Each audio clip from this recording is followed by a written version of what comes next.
Watched a lot of sports this weekend, more than I normally do.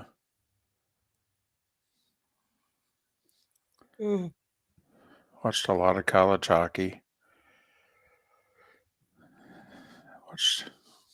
Watched a decent amount of golf yesterday. Yeah, I had it on too. And the basketball games were not that good. No. Thank goodness we had Texas Tech, Florida. Right.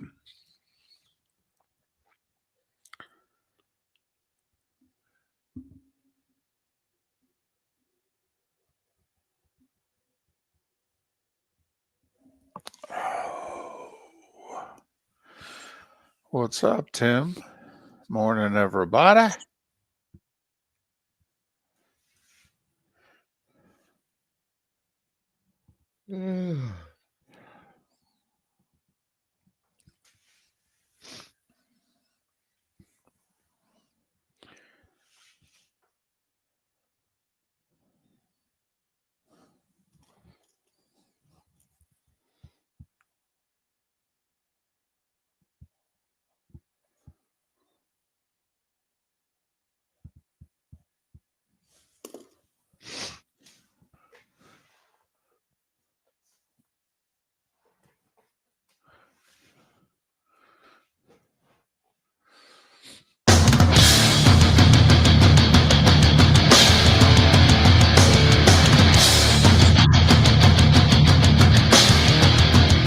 You're listening to Miller and Moulton, coming at you from the Floormeister Studios. Floormeisters, keeping it real.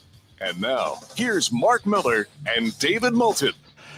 Top of the morning to you on this final day of March, where one Final Four is set. How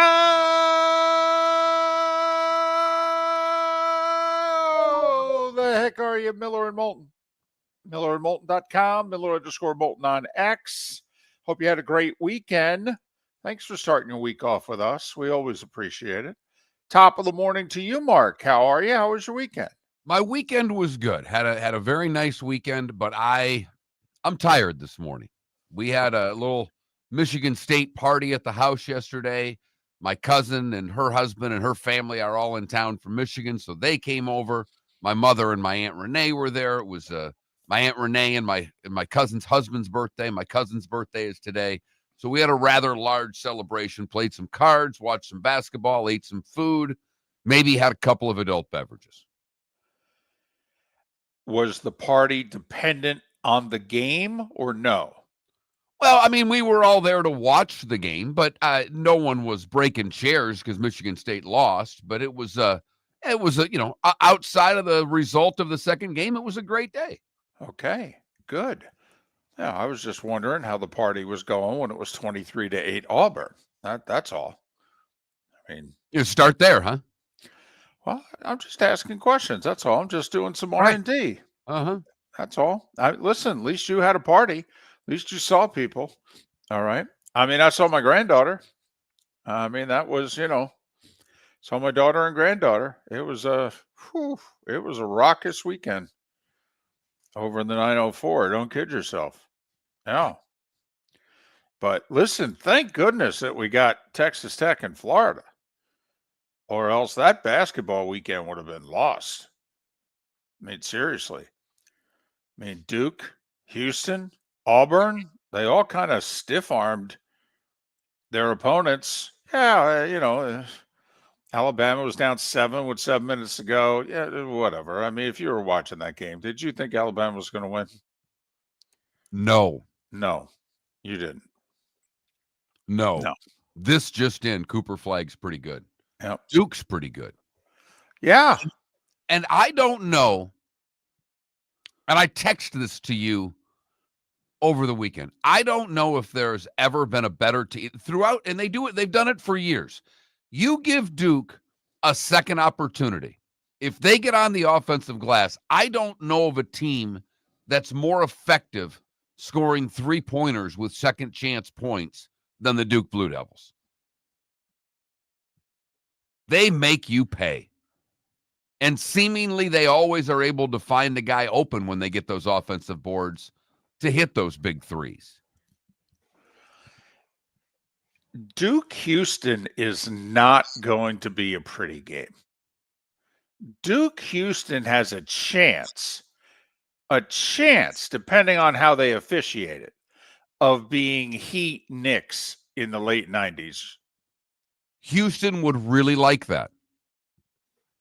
I mean, that's their style. They want to drag you down into the mud and make you play a difficult basketball game. They are excellent at it. Duke would much rather roll them out and play. You always say, David, styles make a fight. And they have vastly contrasting styles. Although Duke brought Alabama into the mud, I mean, they ran a little bit early. They took advantage of the fact that Alabama doesn't play defense. But they grinded Alabama in the half court, especially defensively. And you got to love sports.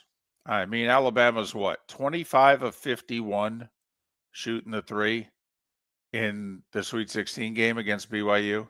25 of 51. And what were they? 6 of 25 shooting the three against Duke. 48 hours later, same gym. I mean, you got to love sports. And obviously the opponent makes a difference, but you just have to love sports. I mean, Texas Tech should have lost in the Sweet 16 to Arkansas. They had to go on a 13-3 run in the final 3 minutes of regulation just to get it to overtime. And then they won on a last-second bucket in overtime. So here they are. They were down 10 with 3 minutes to go on Thursday. Now they're up 9 with 3 minutes to go on Saturday. And the basketball gods and the Gators look at Texas Tech and go, we're going to make you feel how Arkansas felt. Only it's going to hurt just a little bit more. Whew. Man. Houck hit the first 2 threes. Those are solid shots. He's lined up. He's on the wing. He's open. Yeah, shoot him. Okay, good. Nice.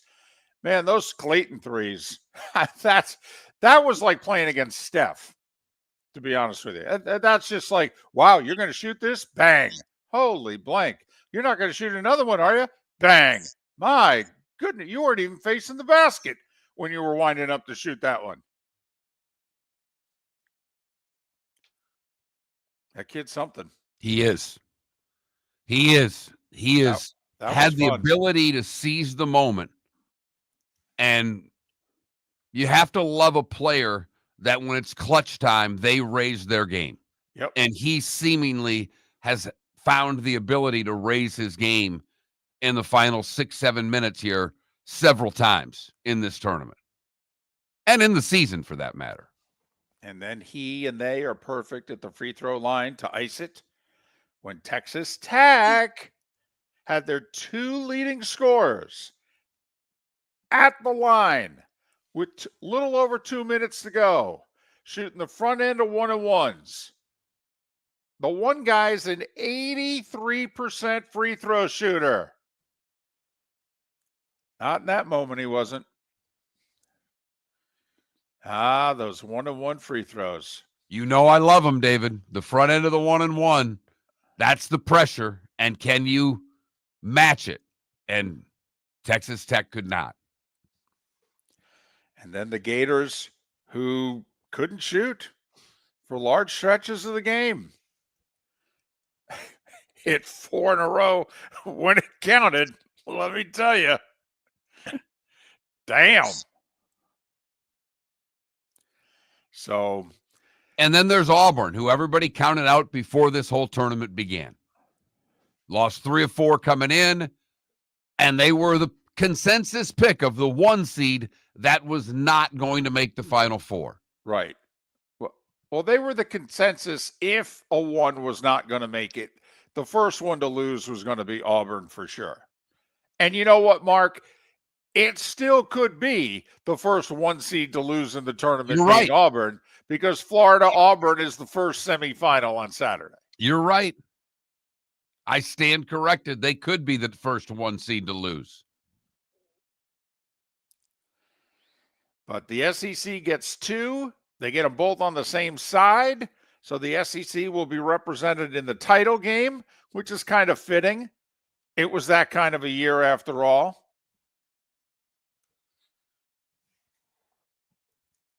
And then Duke and Houston on the other side should be an entertaining natty a week from tonight. The Dodgers are going to win 162 games this year. Come on. They may never lose. Get your Dodger blue out and get used to it. Oh, and this just in, the Yankees hit another home run.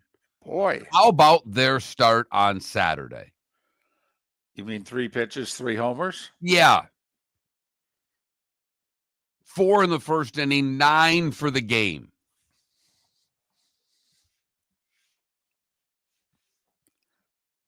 Remarkable. I think like every 10, 15 minutes we should ring a bell and just say, hey, the Yankees have homered again.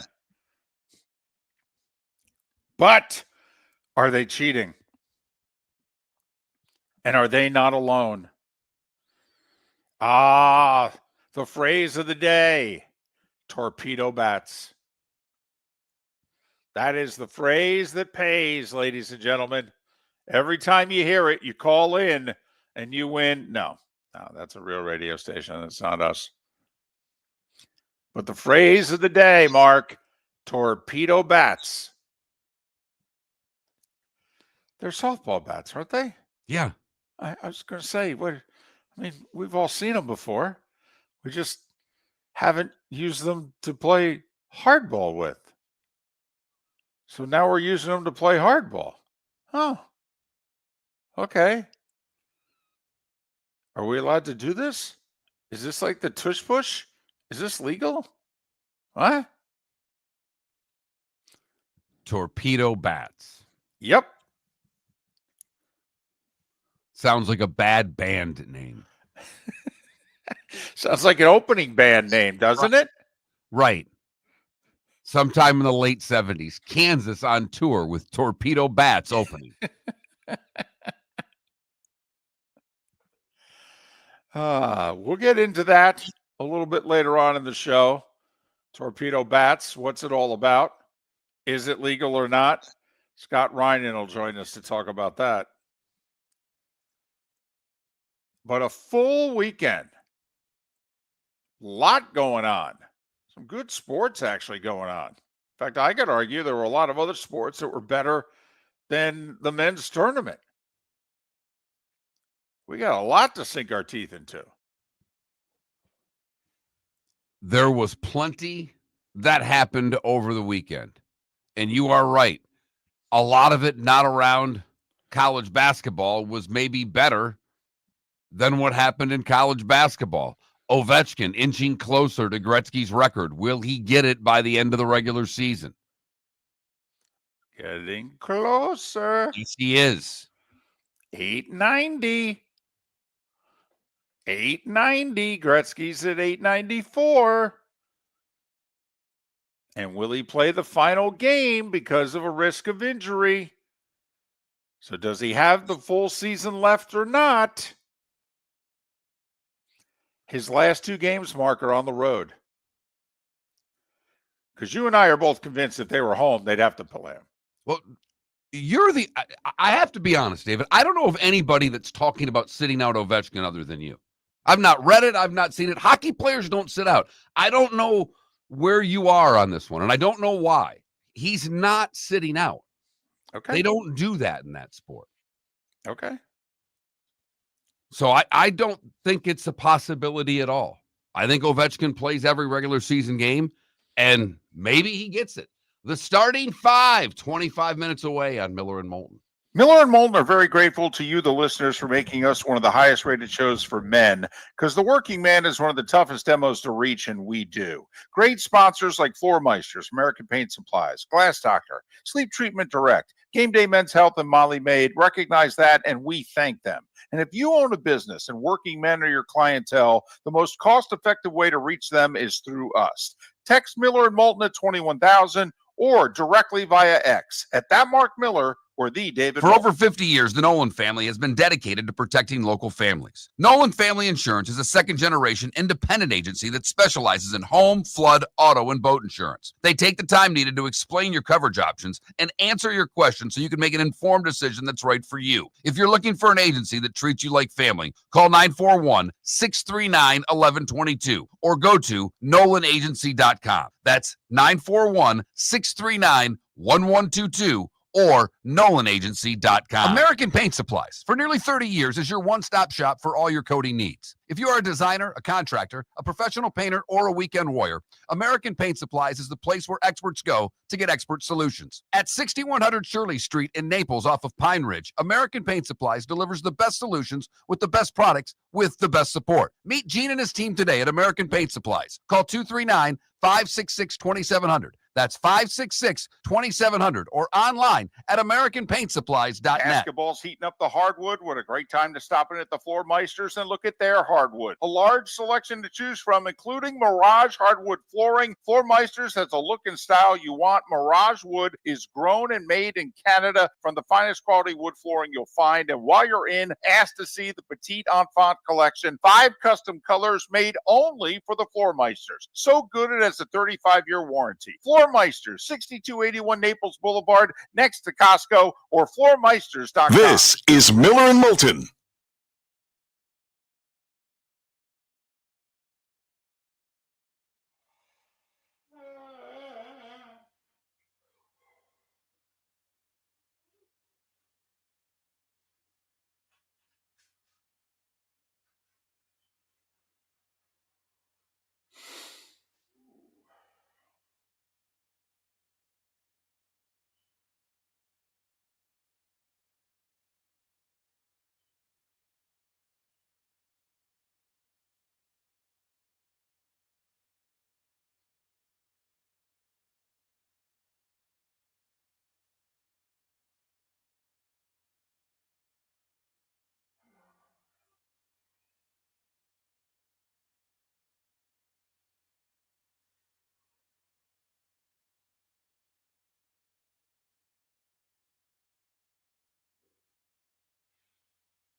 Oh, damn.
Well, the guy we had on last week, Ambient's looking pretty good. Mark, who was the guy who said he couldn't find 85 wins for the Braves?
You're listening to Miller and Moulton. And now, here's Mark Miller and David Moulton. 21 minutes past the hour. Top of the morning to you. Happy Monday. Final day of March. You know what that means. Tomorrow's one of them April Fool's days. And, well, some people like to try to, pull some things off tomorrow. Pass some things off tomorrow. Those practical jokers. Those whippersnappers. That's tomorrow. See whether or not you fall victim to something tomorrow in which you go, blank, that's April Fool's, isn't it? You knucklehead.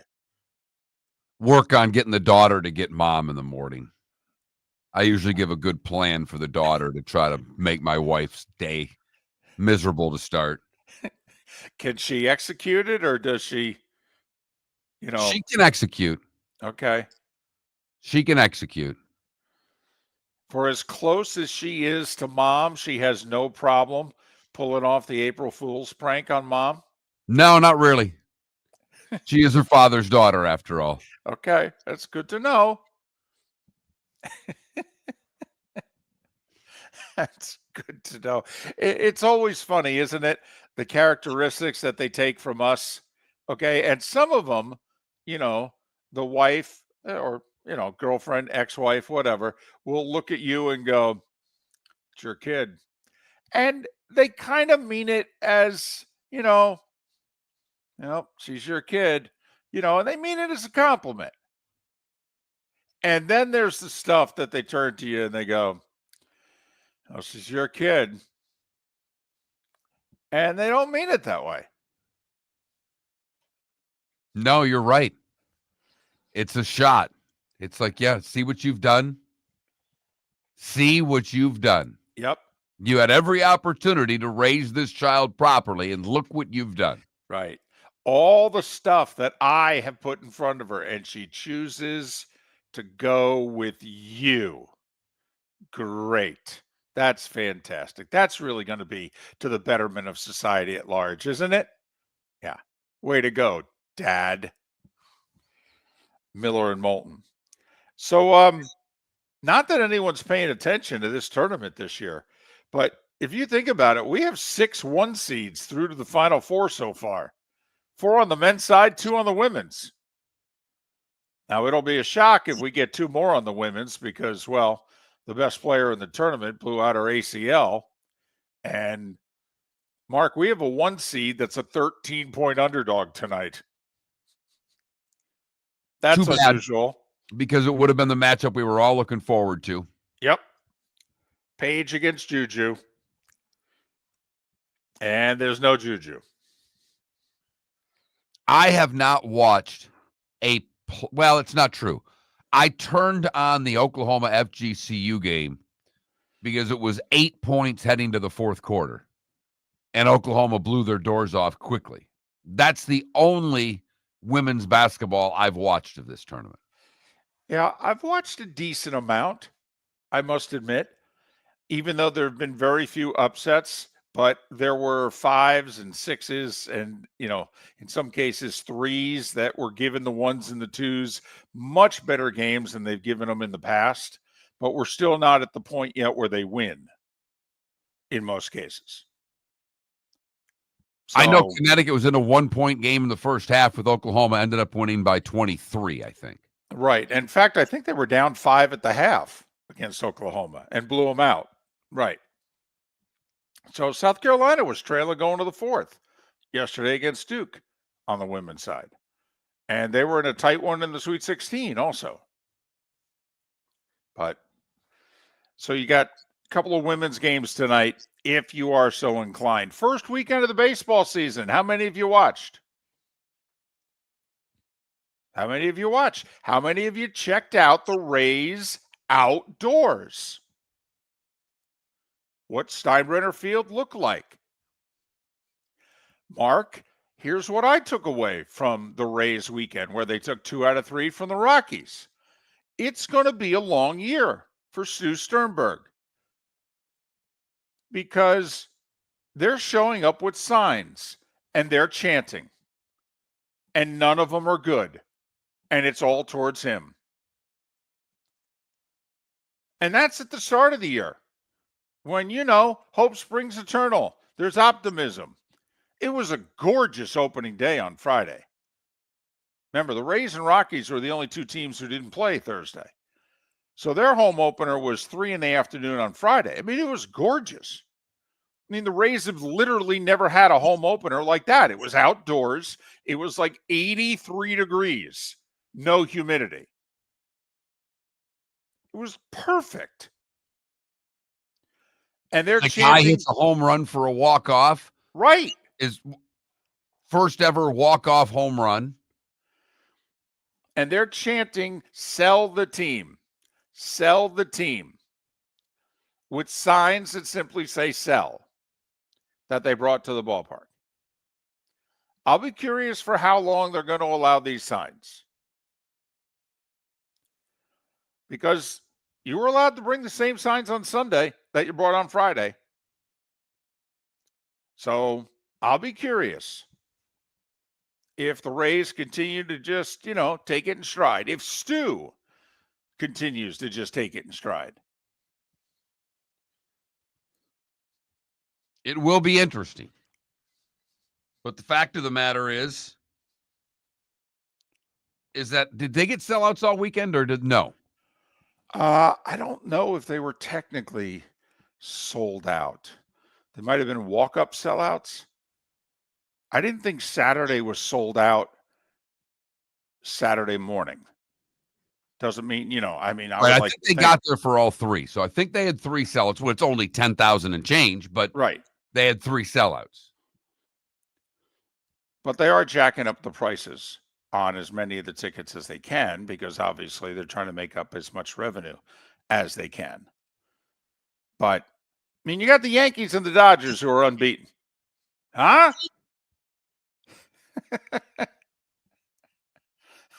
Major League Baseball. The Cardinals. And it's as a bit of a shock, the Cardinals are unbeaten also. Padres are unbeaten for the early start of the season. So a couple of teams off to some stellar starts. Remember we had that guest last week who said he didn't see 85 wins for the Braves? Mm-hmm. And we were like, what? Wasn't it David Laurila? No, that was Ryan Spader. Spader, gotcha. And so Spader goes, yeah, I just don't see it. Well, the Padres just took 4 from the Braves. Huh. That'll hurt the over-under win total right out of the chute. Yep. Always, and as a Tigers fan, it's like, boy, you got to start with the Dodgers. Right. Thanks. Yeah, exactly. Couldn't have started in the division. Okay. What do we have to do to get the White Sox to open up? No? Right. Last year started a lot better. We had the White Sox to open the season. You get a little more excited about that. But I do just want to caution if you're the fan of a team that's gotten off to a rough start. The Mets were 0-5 last year. All right. And in fact, they were 0-5 and trailing in the 9th inning of Game 6. So take a deep breath. It's still early. Besides, maybe you just haven't gotten your batch of torpedo bats yet. I really wish we had one of the Mississippi State, cowbells. Every time one of us mentions torpedo bats, I just want to ring the damn cowbell. Fire the torpedoes. That's what we're doing now. We're firing the torpedo bats. I guess that's the way that this goes. It is the new rage in Major League Baseball, and it's not just the Yankees that are using them. No, it's not. They just got the most publicity. And they are 100% legal. Yeah. At least for now. We'll see if this continues. The starting 5 is next. Mike Miller, Scott Reinen in our 8 a.m. Eastern hour. Miller and Moulton. Defining a new era in men's health. Get stronger and healthier at Game Day Men's Health. With our in-house laboratory, get in, get treated, and get back to your passion and purpose. Call 239-427-3441 for our Bonita Springs or Naples location to set up your free testosterone test and consultation. Mention Miller Moulton Radio Show for a 10% discount on your service. Start living your best with Game Day Men's Health, Bonita Springs and Naples. Call 239-427-3441 today. A sleep problem but don't want to wear a CPAP mask? This is Mark Miller for Sleep Treatment Direct. The mask wasn't working for me, and I didn't think I had an alternative. I do. We all do. They have such simple alternatives with greater success than the mask. Visit sleeptreatmentdirect.com. That's sleeptreatmentdirect.com. And if you are like me and your CPAP machine isn't working for you, it's time for a change. Call 239-444-1741. That's 239-444-1741. Sleep Treatment Direct. Sleep safe and sound. Wine glasses never fall over until you get a brand new rug. Oh, no! Ketchup bottles act normal till you're wearing a new shirt. Oh, you kidding me? And rocks slide peacefully on the road till the day you get a brand new windshield. Then they fly up off the road and attack without mercy. That's why new windshields from Glass Doctor come with our windshield protection plan. Unlimited repairs and one replacement for 12 months. Don't just fix it, protect it. Glass Doctor, a neighborly company. Basketball's heating up the hardwood. What a great time to stop in at the Floor Meisters and look at their hardwood. A large selection to choose from, including Mirage hardwood flooring. Floor Meisters has a look and style you want. Mirage wood is grown and made in Canada from the finest quality wood flooring you'll find. And while you're in, ask to see the Petite Enfant collection. 5 custom colors made only for the Floor Meisters. So good it has a 35-year warranty. Floor Meisters, 6281 Naples Boulevard, next to Costco, or floormeisters.com. This is Miller and Moulton.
Welcome back to Miller and Moulton. Text the guys what's in your mind at 21,000. That's 21000. And now, here's David Moulton. At 22 minutes before the hour, thanks for being with us, Miller and Moulton, millerandmoulton.com, Miller_Moulton on X. So what are you thinking for a poll question? You want to do something in around, who you picking for the Natty? Or do you want to save that one to Friday?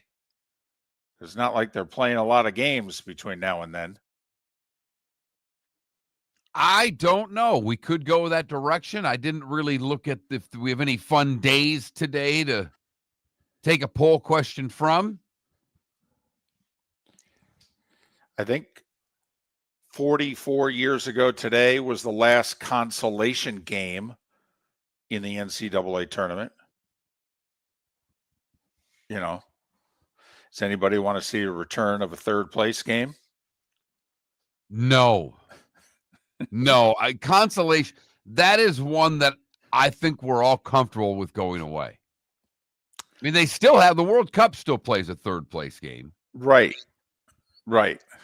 And obviously you understand in the Olympics because there's a medal to be won, if you finish third versus finishing fourth. But so when I was in college in the mid 80s, we still had consolation games. So like my alma mater was a really good basketball school at the time. Granted, it was D3, and they would go to a regional, and I have to admit, they often didn't lose the first or second round game, if the case may be. They weren't in a lot of consolation games, but when they were, they had a legendary coach. Bob Beswar was his name. And I said to him, I go, how do you handle consolation games when nobody wants to be here and play it? And he said, oh, I'm the biggest jerk in the world. He said, I get them so spitting mad, that I get their energy up and I get them fired up, even if they're fired up to just show me that I'm such a blankety blank. He goes, and then when we win, I smile at them and say, sorry, guys, had to do it. I didn't want to be here either. And I think he was unbeaten in consolation games. It's like 4 or 5-0 in his career in consolation games. And that was the approach he took. I like it. Yeah. I mean, you got to do something to get your team turned on. If they have to get turned on to get mad at you to play, so be it. But you've got to get them up some way, somehow. And like you said, a game that they don't really want to play. No. 19 minutes before the hour, time for A starting five. 5 big stories you need to know. Here is the starting 5. Well, we'll start with college hoops, and all 4 1 seeds in the Final Four for the second time ever on the men's side. And there's some similarities. The first time it was done was 2008. And where was the Final Four? San Antonio. 17 years later, when all 4 1 seeds fill up the Final Four, where is the Final Four this year? San Antonio. Saturday, we had Florida rallying and Duke throttling Alabama. Yesterday, we had Houston and Auburn, who kept Tennessee and Michigan State very much at bay. Sparty nearly covered at the end, but Florida, Duke, Houston, Auburn. You've got Florida 2.5-point favorite over Auburn in the early game Saturday, because Duke's going to be in the late game, folks. And Duke is a 4.5-point favorite over Houston. 4.5. By the way, a couple of 1 seeds won on the women's side yesterday. South Carolina and UCLA. Gamecocks beat Duke by 4. UCLA beat Kim Mulkey and LSU by 7. Texas and USC try to round out the 4 1s in the Final Four on the women's side today. Texas favored against TCU, but USC a 13-point underdog to Paige Beckers and UConn because, well, UConn's got their star player and USC doesn't have theirs.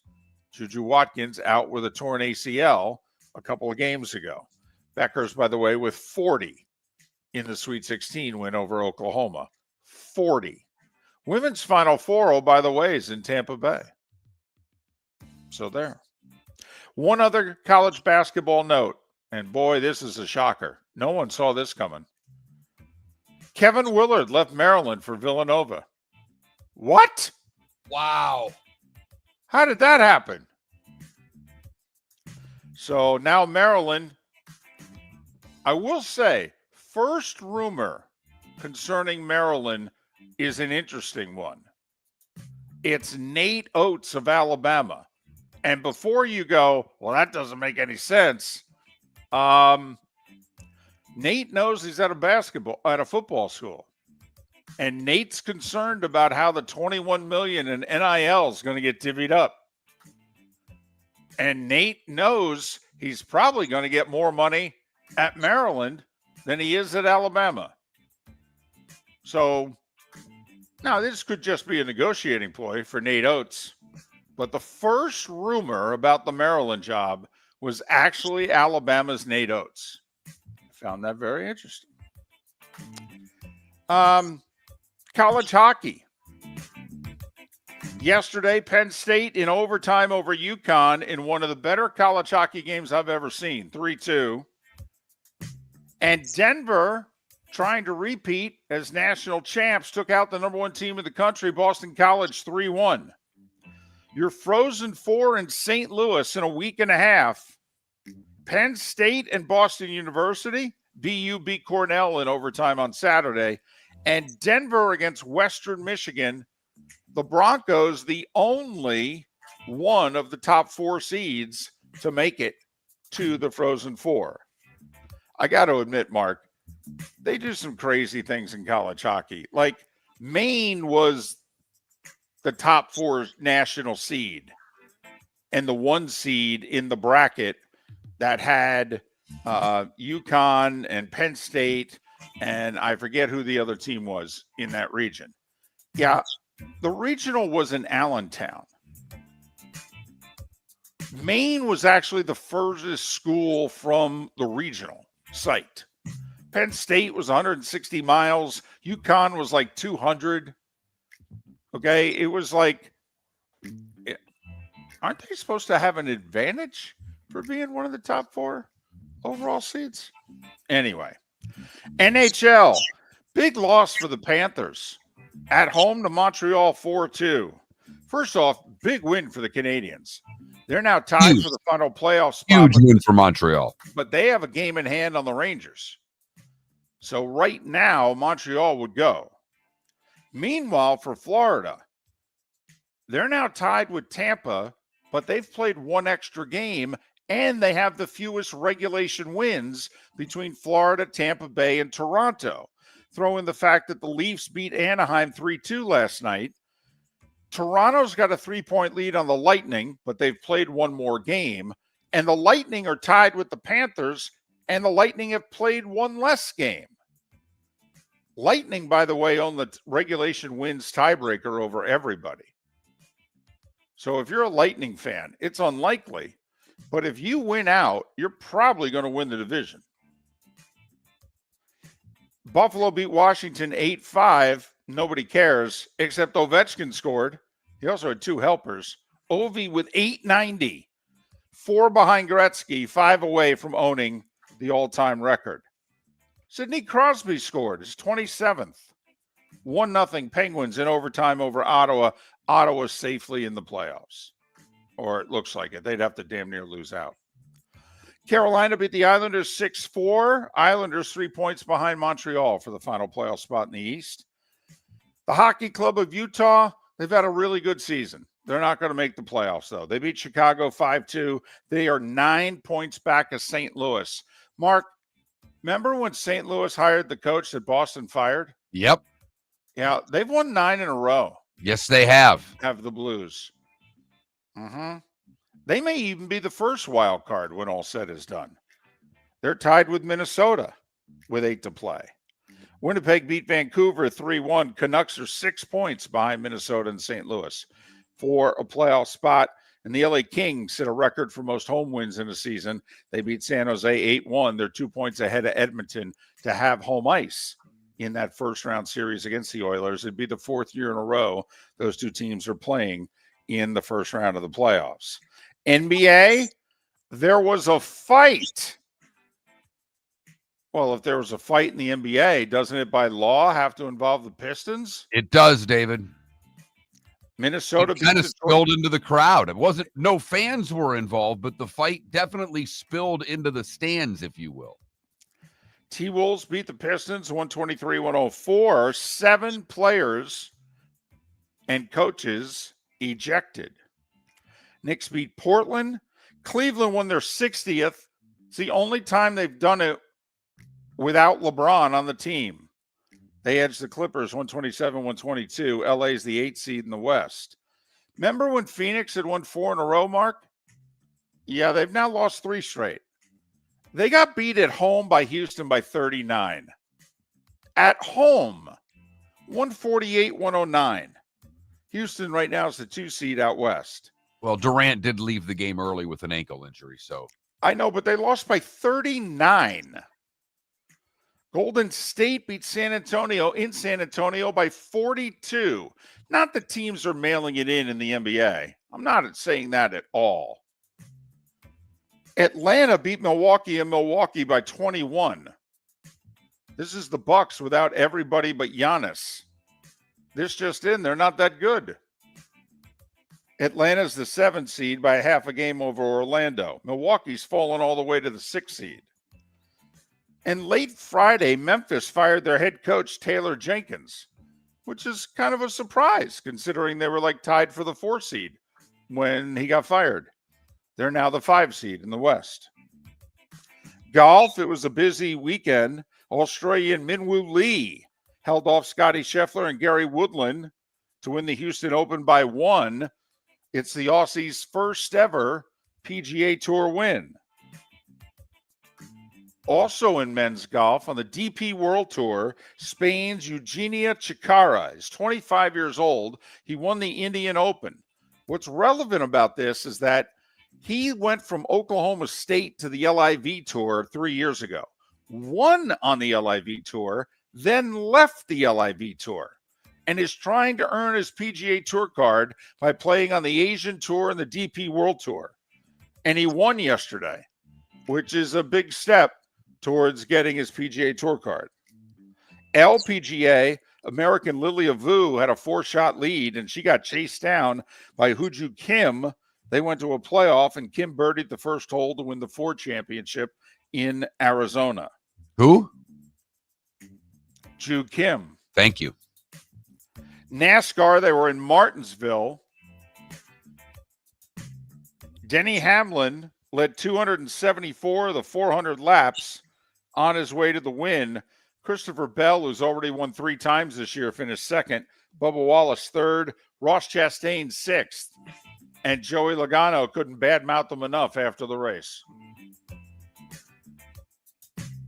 By the way, the Xfinity Series on Saturday was like a demolition derby on the final lap to determine who won. I mean, like, racers were genuinely bent out of shape. Like the regular cup drivers calling on NASCAR to take wins away, start suspending guys, that this is absurd. We can't have the next generation of racers racing this way. Just saying. Baseball, the Dodgers are 5-0. The Padres are 4-0. The Yankees and Cardinals were both 3-0. Yankees got 4 homers from Aaron Judge in the 3-game sweep of the Brewers, 12-3 the final yesterday. By the way, the Marlins took 3 out of 4 from the Pirates. They won yesterday 3-2. Rays took 2 out of 3 from the Rockies, beat Tampa yesterday 6-4. Cardinals beat the Twins 9-2. Since they're 3-0, you know what that makes the Twins. And since the Padres shut out the Braves 5-0 and San Diego's 4-0, you know what that makes the Braves. By the way, Jacob deGrom returned after missing the last year and a half. 5 shutout innings for Texas in a 3-2 win over Boston. And the Diamondbacks with 8 in the 8th rallied to beat the Cubs 10-6. They split the 4-game series. Cubs are 2-4 because they lost those 2 games in Tokyo. Marlins host the Mets. Rays host the Pirates, both games in the early evening. There are 4 day games today, Mark, in baseball, with 3 of them being home openers.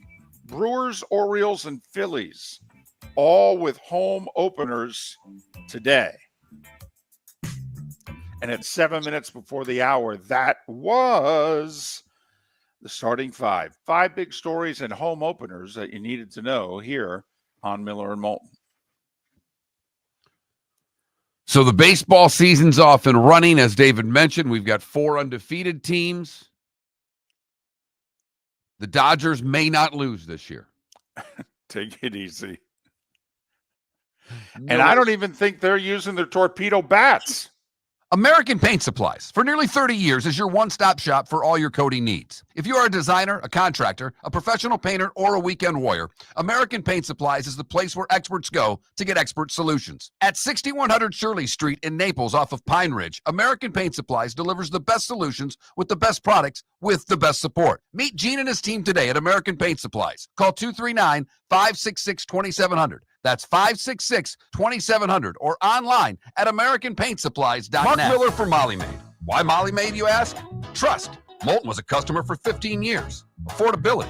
Didn't I just say Moulton was a customer for 15 years? Worry-free services. Our professional house cleaners are fully insured and a 24-hour warranty. Call Molly Maids today at 239-774-5839. That's 239-774-5839 or online at mollymaid.com/FTMYERS. That's mollymaid.com/FTMYERS. Basketball's heating up the hardwood. What a great time to stop in at the Floor Meisters and look at their hardwood. A large selection to choose from, including Mirage hardwood flooring. Floor Meisters has the look and style you want. Mirage wood is grown and made in Canada from the finest quality wood flooring you'll find. And while you're in, ask to see the Petite Enfant collection. 5 custom colors made only for the Floor Meisters. So good it has a 35-year warranty. Floor Meisters, 6281 Naples Boulevard, next to Costco, or floormeisters.com. Is snoring bothering your spouse? Would you like to sleep in the same bed again? Do you know that snoring can affect your sleep cycle and cause lower testosterone levels? At Sleep Treatment Direct, we have easy solutions. We have a simple laser procedure that can improve snoring in 10 minutes. If you would like to get back in the same bed or are looking for a natural way to treat low testosterone, give us a call at 239-444-1741. That's 239-444-1741. Or go to sleeptreatmentdirect.com. That's sleeptreatmentdirect.com. Sleep Treatment Direct. Sleep safe and sound. We've got a text message for Dr. Dollar. I feel tired, sluggish, and just not myself. I'm gaining weight, my energy is low, and I've lost my drive. Could it be low testosterone? Absolutely. Testosterone naturally declines over time, but you don't have to accept it. Low T can affect your energy, strength, mood, and focus. But here's the good news. Testosterone replacement therapy, TRT, can help restore your vitality and get you back to feeling your best. Imagine waking up strong, sharp, and energized, ready to take on the day like you used to. At Revitalize Clinic, we specialize in physician-guided, American-made TRT designed just for you. Take control of your health today. Call Revitalize Clinic at 239-277-5770. Visit revitalizelounge.com or text Dr. Dollar directly at 239-980-2302. Feel like yourself again. Testosterone replacement therapy, because your best years aren't behind you, they're just getting started. Text Dr. Dollar now at 239-980-2302. This is Miller and Moulton.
Wait till Mark switches to the mood lighting.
You're listening to Miller and Moulton, coming at you from the Floor Meister Studios. Floor Meisters, keeping it real. And now, here's Mark Miller and David Moulton. It's hour 2 of Miller and Moulton on this Monday, the final day of March. Thanks so much for being with us, Miller and Moulton, millerandmoulton.com, Miller_Moulton on X. So the NFL owners meetings are going on. They started yesterday.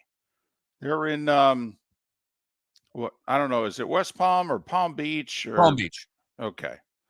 So Pat Kerwin's over there, by the way. Just found out Pat's going to be on Wednesday and Friday this week. He's got interviews all day tomorrow. Can't do us. Okay. So Pat recapping the owners' meetings and preparing for the draft Wednesday and Friday this week on Miller and Moulton.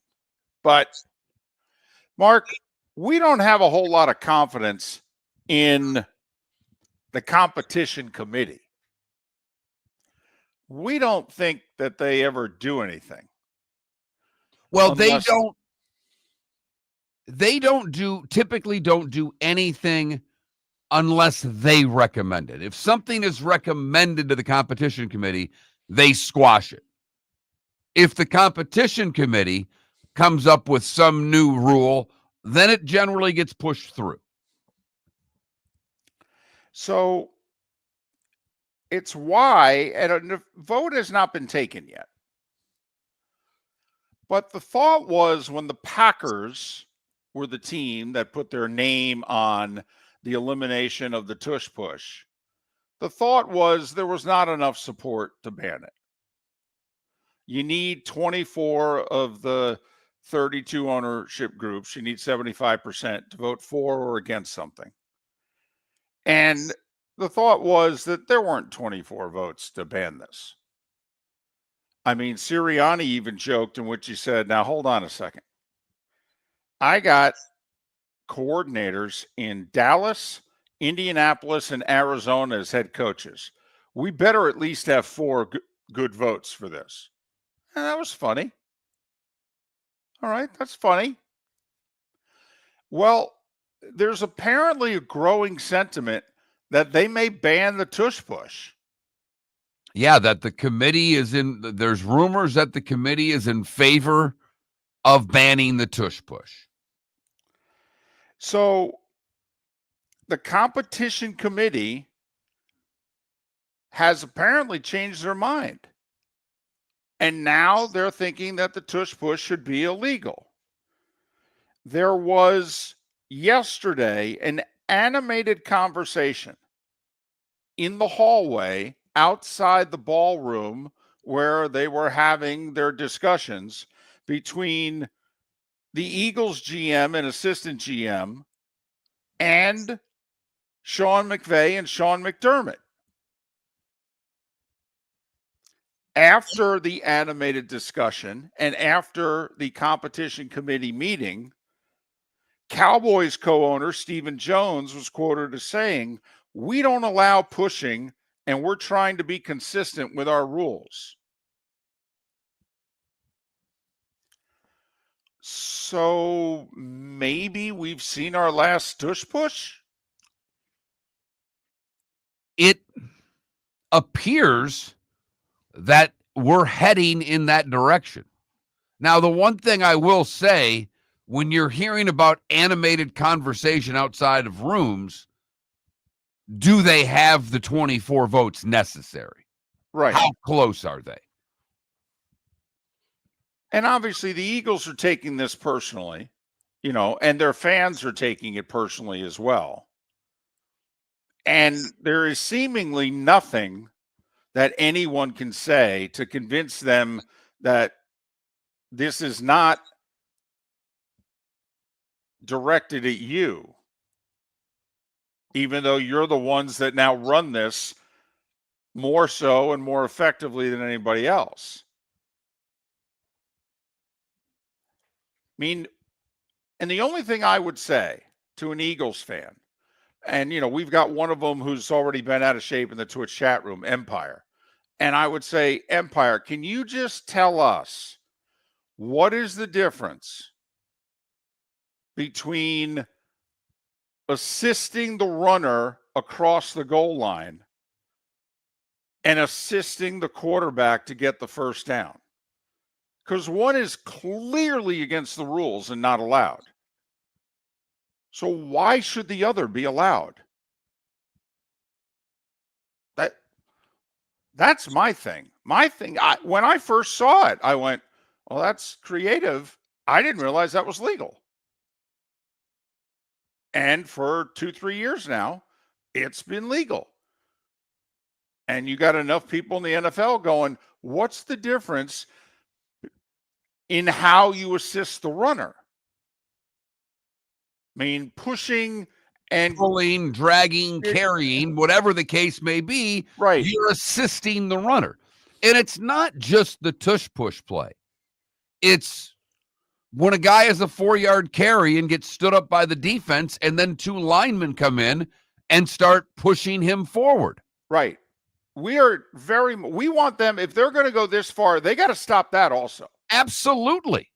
Cannot have one without the other, in my opinion, David. We have to stop assisting the ball carriers.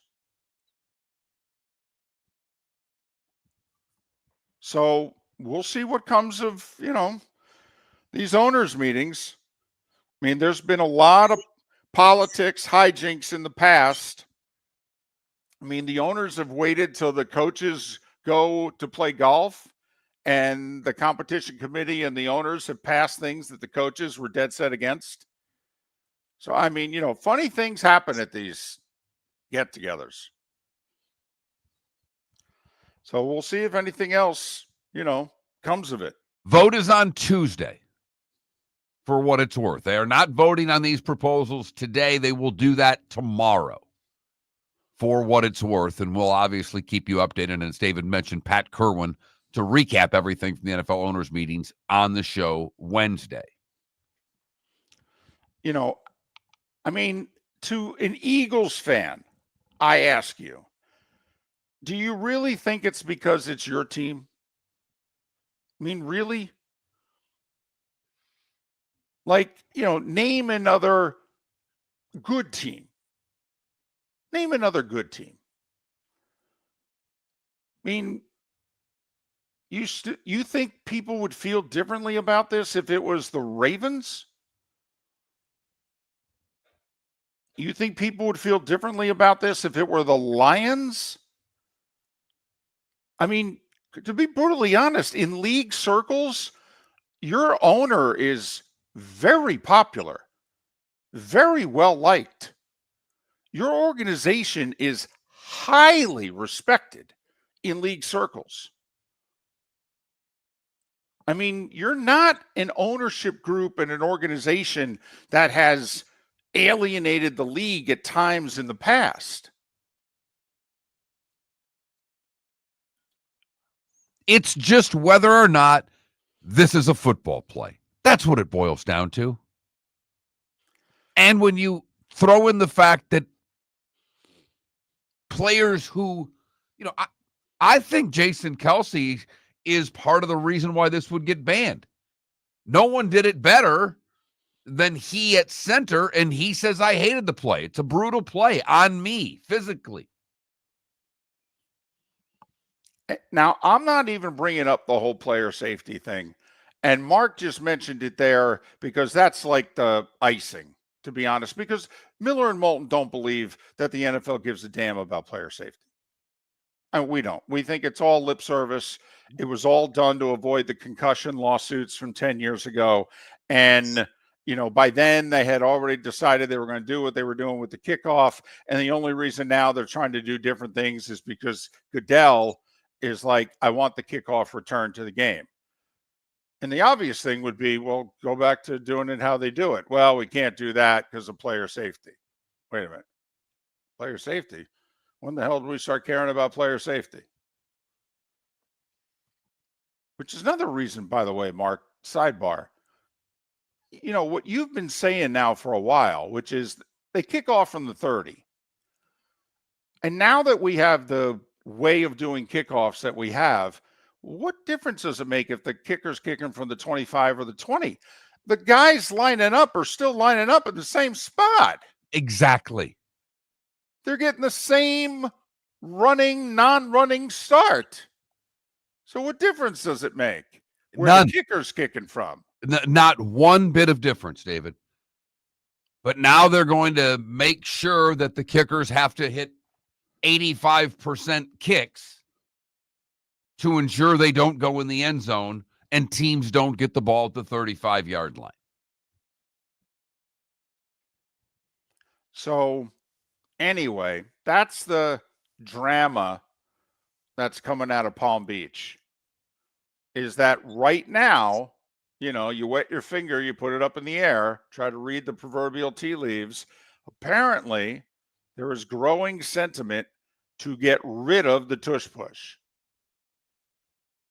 When the Packers officially proposed this, 2 weeks ago? Nobody thought there was a snowball's chance that this was going to get eliminated. I do find it a little funny. And I get it. I guess if I were a diehard Eagles fan, I would think that they're coming after my team. But I do think it is interesting that the Eagles fan and the Eagles coaches by all, they're taking this personal. Yes. They are taking this personal. Yeah, they believe it's directed at them. Okay. I mean, you guys, I guess, created it and do it better than everybody else. Here's the funny thing.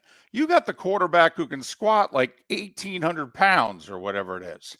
You got the best offensive line in the league. You got Saquon Barkley. I mean, hell, if I was the Eagles, I'd want it the old way. Like, you guys aren't going to convert 3rd and 4th and a half a yard or 4th and 1 with what you have now. Hell, I'd want to take it away from the other teams. You know how many teams can't convert a 4th and 1? Ask a Dolph fan about converting 3rd and 1 or 4th and 1. Ask a Jags fan. I mean, we can go right down this list. There are 15 fan bases that are like, God almighty. And for the longest time, who was it that couldn't convert a 3rd or a 4th and 1? It was the Eagles. Right. With Andy Reid. And they couldn't do it. Miller and Moulton. Text line is wide open at 21,000. We'll do our best to come up with a poll question on the other side. Thanks so much for listening. Miller and Moulton, millerandmoulton.com. Whether you're chasing peak performance, reigniting intimacy, or simply want to feel your best, Game Day Men's Health creates customized game plans to optimize your health. Call 239-427-3441 for our Bonita Springs and Naples location to set up your free testosterone test and consultation. Mention Miller Moulton Radio Show for 10% off your service. Find your maximum self with Game Day Men's Health, Bonita Springs and Naples, Florida. Call 239-427-3441 today. Basketball's heating up the hardwood. What a great time to stop in at the Floor Meisters and look at their hardwood. A large selection to choose from, including Mirage hardwood flooring. Floor Meisters has a look and style you want. Mirage wood is grown and made in Canada from the finest quality wood flooring you'll find. And while you're in, ask to see the Petite Enfant collection. 5 custom colors made only for the Floor Meisters. So good it has a 35-year warranty. Floor Meisters, 6281 Naples Boulevard. Boulevard next to Costco or floormeisters.com. American Paint Supplies, for nearly 30 years, is your one-stop shop for all your coating needs. If you are a designer, a contractor, a professional painter, or a weekend warrior, American Paint Supplies is the place where experts go to get expert solutions. At 6100 Shirley Street in Naples off of Pine Ridge, American Paint Supplies delivers the best solutions with the best products with the best support. Meet Gene and his team today at American Paint Supplies. Call 239-566-2700. That's 566-2700 or online at AmericanPaintSupplies.net. Mark Miller for Molly Maid. Why Molly Maid, you ask? Trust. Moulton was a customer for 15 years. Affordability. Didn't I just say Moulton was a customer for 15 years? Worry-free services. Our professional house cleaners are fully insured and a 24-hour warranty. Call Molly Maids today at 239-774-5839. That's 239-774-5839 or online at mollymaid.com/FTMYERS. That's mollymaid.com/FTMYERS. This is Miller and Moulton.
Irish football, who's better? I mean, Detroit's is really good, but I don't think it's better. Whose O-line is better than the Eagles?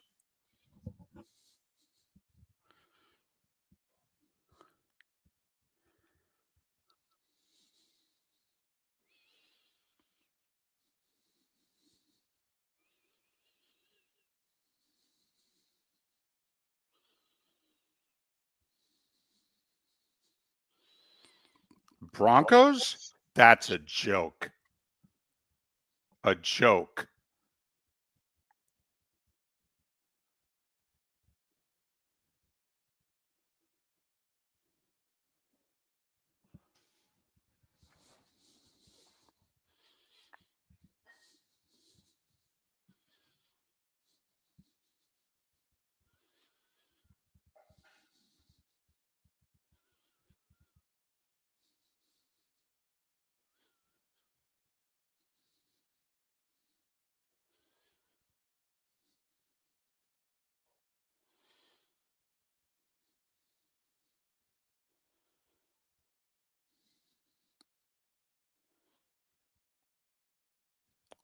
Yes.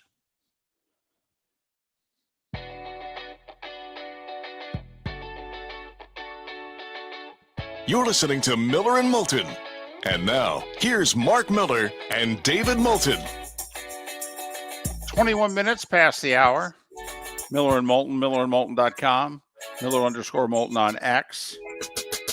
Mike Miller, Field of 68. He'll join us coming up 40 minutes from now. Scott Reinen, who covers the Yankees, they hit what? 37 homers in 3 games against Milwaukee. How many did they hit? Was the number like 20? 22, I think. Wow. Homered on the first 3 pitches on Saturday. Boom, boom, boom.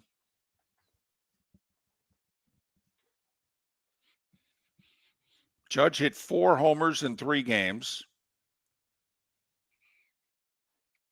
I mean, the ballpark helps. It does. But still, that's ridiculous. Yes, it is. And the Yankees off to a 3-0 start. Good for them. Scott Reinen to join us in a little more than an hour. Hey, one other football note. So people are wondering just how far in this rebuild are the Niners going to go? And, you know, they've already unloaded Deebo Samuel to the Commanders. And so there's talk of, well, would they trade Ayuk as well? Now, remember, Ayuk nearly got dealt to the Steelers last offseason, but then ends up signing an extension with the Niners, only to blow out his knee. And he tore his ACL and his MCL, by the way, in his right knee in October. So to acquire Ayuk would be a risk, obviously, for anybody taking him on. But, Mark, there was a lot of whispers still that he was on the market. And with how much wide receivers are costing nowadays, that extension from, 8-9 months ago is actually looking more and more reasonable by the day. The problem is he's owed a roster bonus tomorrow of nearly $23 million. And so basically that deadline all but says if the Niners are going to trade him, they got to trade him today. And I don't know why you would trade him with where their receivers are. They did, like you mentioned, signing him a year ago is looking pretty good right now with what receivers are getting. And what do they have? Pearsall there, right? The kid from Florida. That's their other receiver. Mm-hmm. Yep. So you've got one receiver on a rookie deal. You got Ayuk on a deal that looks a little more team-friendly today maybe than when they signed it. I'm not sure I'd want to move him unless you're right, unless they're just starting over in San Francisco. So just something worth paying attention to over the next 24 plus hours. If by chance something happens with Ayuk, but the expectation is that tomorrow the news will be the Niners pick up the nearly $23 million roster bonus. The other little thing they may be doing that I guess helps the fans that watch the national telecast is they are shortening the time that they have to flex games to Thursday. It used to be 28 days that you would need in order to flex a Sunday game to a Thursday. Now it's going to be 21. So I guess the fans would benefit because on Thursday night, you would think we would get better games, particularly late in the season. The fans watching at home, it benefits us. And let's face it, that's 99% of us. How many of us go to the games? I will say, 1 o'clock Sunday is when you want your team to play, right? If you're going to the game, Yeah. yes. Which I guess would be noon in the Central Time Zone. Maybe some of you would prefer if you're playing the 4:25 Eastern game. So in the Central Time Zone, it'd be 3:25. But usually fans want the 1 o'clock Eastern kickoff. Get into the parking lot, 10-ish, hang out, eat, throw the football around, etc. The game's played during the warmest part of the day. And then you get home and you're home for dinner or late dinner, as the case may be. Yeah. This, though, is another example of you could make your plans. Your game is scheduled for Sunday at 1. And now a week later than it's always been, the NFL can tap you on the shoulder and go, yeah, we're moving that game up to a Thursday night. And you're like, yeah, that doesn't work for me. I got to work. Hell, I might even be out of town. I was going to watch that game with my son. What are you doing? Don't know what to tell you, man. We're moving the game to Thursday night. Deal with it. Not to mention, there are a lot of people that fly in for games. Uh-huh. Fly in Friday night, Saturday morning, and fly out Sunday evening. Yep. I mean, you see it all the time when you're traveling, the people that are at airports that are flying to and from games. Can't tell you how many fans are flying in Sunday mornings, because I'm usually flying Sunday morning from college game to NFL city. And so it's amazing to me, okay, the number of people that are flying, especially if you're in Atlanta. If you're sitting in the Atlanta airport at like 8 a.m. on Sunday, and you watch all the people, and they are dressed for the game, uniforms on, jersey, the whole thing, and they are walking through, and you're like, oh, wow, they're going to Kansas City. Huh, look at them. They're going to Indy. And you're like, wow. So you figure to take off and land. They're going to get to that game about 40 minutes before kickoff. Huh, all right. But as David mentioned, 99+% of us taking the National Football League on our couch watching on television. Because, Mark, what is the NFL? It is a TV show, and it's the best one going. And Amazon spending all of that money for Thursday night games, the league's going to ensure that they get the best games that they can possibly get. So the fan at home benefits. The fan that goes to the game, well, not so much. No, but then again, you guys don't count. Come on. When's the last time you thought you counted? Hell, most of us sitting at home don't think we count. But when's the last time the fan that actually pays for the tickets? When's the last time you felt like you counted? It's been a while, hasn't it? The same thing happens on Saturday, and you've realized this with your, Big Ten travels. Fox has done a tremendous job billing up the noon kickoff. The fans hate the noon kickoff. Hate it. Hate it. Means you got to get there at a tailgate at 8:30 in the morning.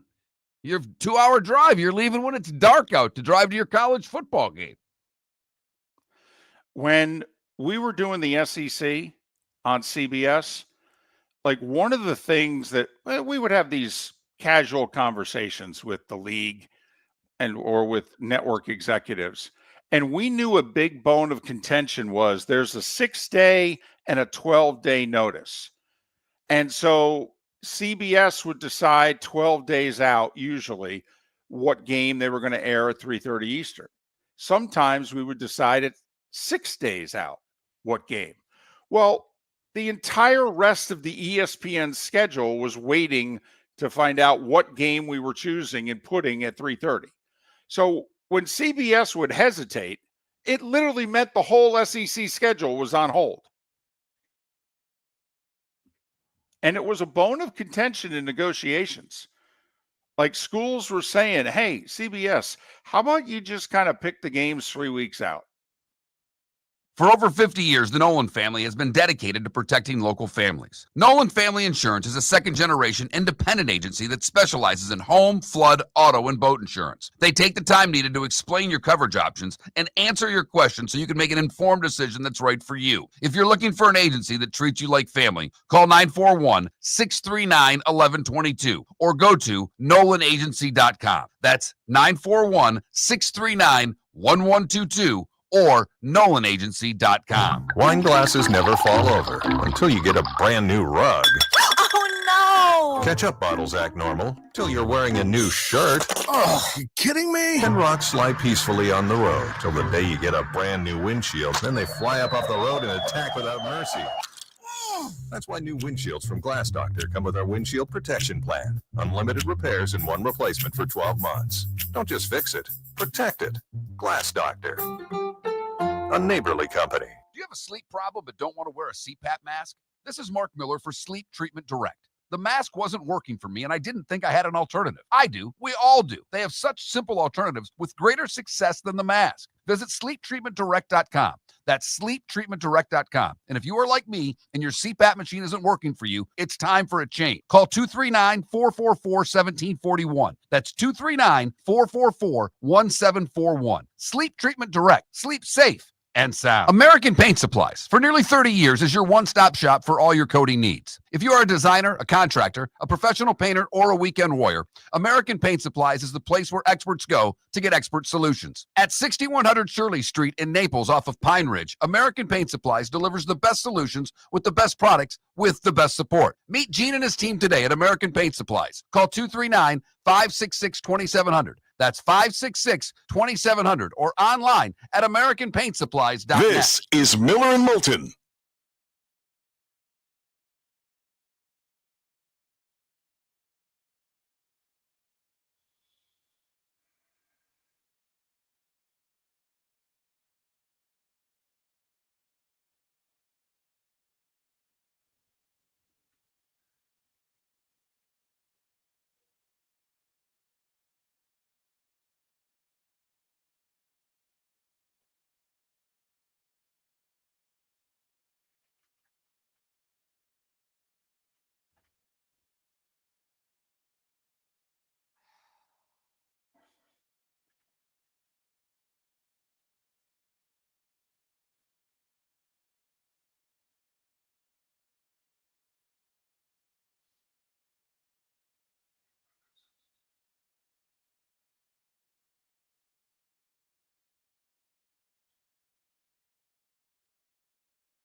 Irish football, the Broncos didn't have a single offensive lineman who was a Pro Bowler.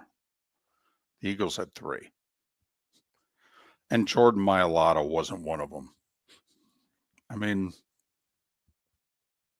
have you developed a good offensive line? Yeah.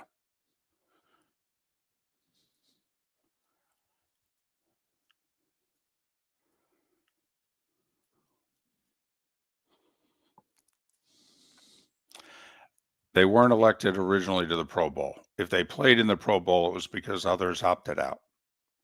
They didn't have a single, and they had 2 alternates, but they didn't have a single offensive lineman who was selected for the Pro Bowl. If they got in the flag football game, it was only because others opted out.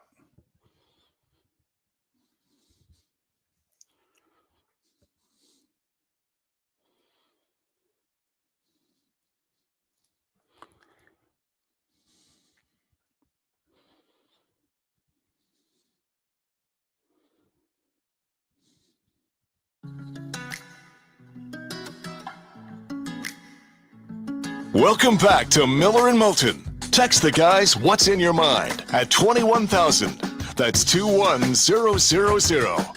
And now, here's David Moulton. 22 minutes till the top of the hour. That's when Mike Miller from the Field of 68 will join us. Scott Reinen will join us 1 hour from now. We'll talk a little baseball with a focus on the Yankees, who swept Milwaukee, who hit 20-plus homers in the 3-game series. And they are getting all the attention, even though they're not the only ones using the torpedo bats. And if you don't know what the torpedo bats are, Mark, since you're aware of them, tell me if I've got this right. That basically the bats are thinner but thicker. All right? That more of the bat is made of the really good thick wood that's usually reserved for the sweet spot of a normal baseball bat. And so now you have more of the good wood, if you will, that goes down to the handle. So the bats are thinner, but actually there's more good wood on the bat. Is that about right? No? I'm not. I think the more good wood, the part I'm with you on. I didn't realize that they were thinner. Maybe they just look thinner to me because they look more like the aluminum softball bats that we all use. But I don't know. But I mean, the baseball rule, it's baseball rule 3.02, states that the bat shall be smooth, round. The bat shall be a smooth, round stick, not more than 2.61 inches in diameter at the thickest part, and not more than 42 inches in length. The bat shall be one piece of solid wood. And the torpedo bats fit the criteria of Major League Baseball rules. But some are complaining because they think now the ball will go further even if you don't hit it on the sweet spot of the bat. Even if you're slightly jammed, even if you slightly, mishit it, that the ball will go further now because of how these bats are made. And what did the Yankees hire some guy from MIT to help them design their bats? So, I find it interesting that our first segment this hour, we talked about the movement underway at the NFL owners meetings to get rid of the tush push. You wonder as this season goes along and more hitters are going to use these torpedo bats. Whether or not this is going to become baseball's version of the tush push, if you know what I mean. It's a pretty remarkable story of the guy who's invented these torpedo bats. He's an electrical engineer from the University of Michigan. Then he got a PhD in physics from MIT. So he's a real dummy, is what you're saying. Right. Right. He was a physics professor at the University of Michigan from 2007 to 2014. Then he began coaching in the Atlantic League. Then he coached at Montana Community College, and then he joined the Yankees in 2018.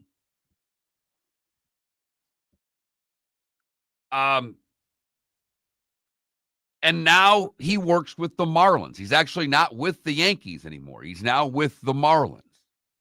Huh. But his expertise was left behind, and the Yankees have made the bats the way he wanted them made. And some of their players, not all, but some of their players are using them. Yeah, but Aaron Leanhart is the gentleman's name, the coach who invented the torpedo bats. Right.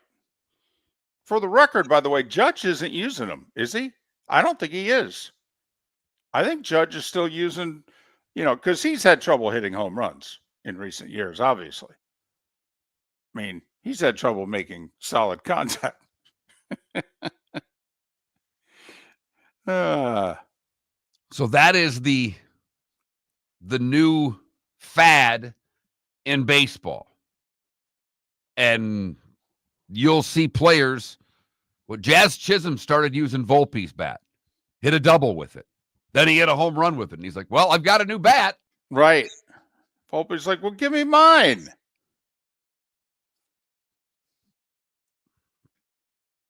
So the Yankees are smashing home runs, and how much of it has to do with the torpedo bats? I just find it interesting, just like, to be honest, when the Eagles, and by the way, were they the first ones to come up with the tush push, or were they the ones that just used it, far more often than everybody else, so we gave them credit? But, like when the Eagles started doing it 3 years ago on their way to the Super Bowl, I mean, I thought it was illegal, but the NFL allowed it, and I went, I'll be damned, give them credit for coming up with this. I don't like it. It wouldn't pass the smell test for me, but if the league says it's legal, okay. Obviously, these bats have passed a test, right? Yes. I mean, somebody signed off on these suckers. Absolutely. So I'm all for new technology. I can't use it, mind you. I mean, no. I'm all for it, though. I mean, I got my pen and paper, and, I'll read my newspaper and read my box scores, but I'm all for this new technology. Well, think about it. We do this show in Florida where people love to play what? Golf. There's no sport that's benefited because of technology more than golf. Guys that are on the Champions Tour are hitting it farther than they've ever hit it before. Right.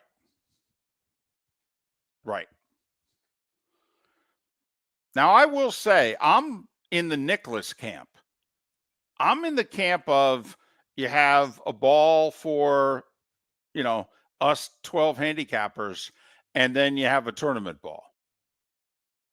Because you can only make these courses so big, and some of the best courses in the country are becoming obsolete. And I do think the ball's traveling a little too far.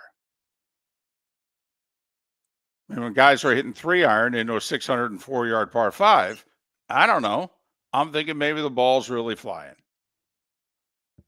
But that's like this guy who won yesterday, Mark. He's apparently got the best #1 club head speed on tour.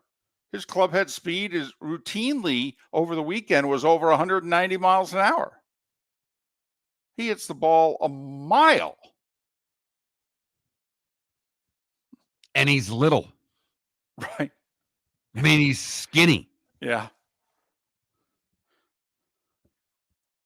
But he It can is generate the club head speed. It is pointed out in our Twitch chat room, Stanton used these torpedo bats last year, and some are blaming the bats for his elbow problems. But, you Okay. know, with the Yankees starting the season and a bunch of guys, you know, using the bats and hitting homers, and also it looked different. Michael Kay told the story of the torpedo bats on the Yankees broadcast, so he said it out loud. And so everybody started, you know, posting it on X, and now it's got a life of its own. And Stanton getting hurt. I mean, wow, it's the bats, huh? Okay. Mark, He's played so pain-free through his career. You saying Giancarlo Stanton is injury prone? I'm just suggesting that it may not be the bats.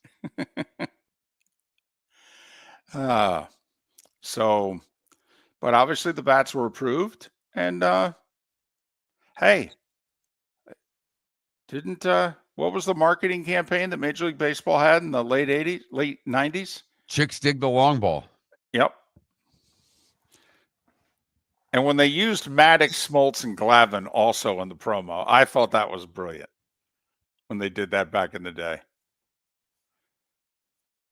So did you take in a lot of baseball over the weekend? Did you jump full into baseball season, or were you more into the other sporting events that were going on?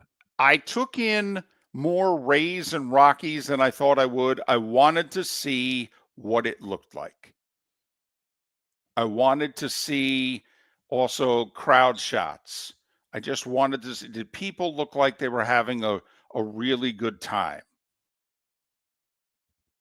You know, this whole outdoor baseball thing, you know, is this possible going forward? Because obviously it's a lot cheaper to do the outdoor stadium than it is to do the indoor stadium. You know, those roofs, never mind if you want to make it retractable. I mean, you're adding 50% to the cost of the damn building. You start putting a top on it. Yeah, well, you can't play baseball without a top on it in Florida, period. I agree. I mean, what they're doing from a scheduling standpoint cannot be sustainable long term to try to draw fans to the ballpark. It doesn't work.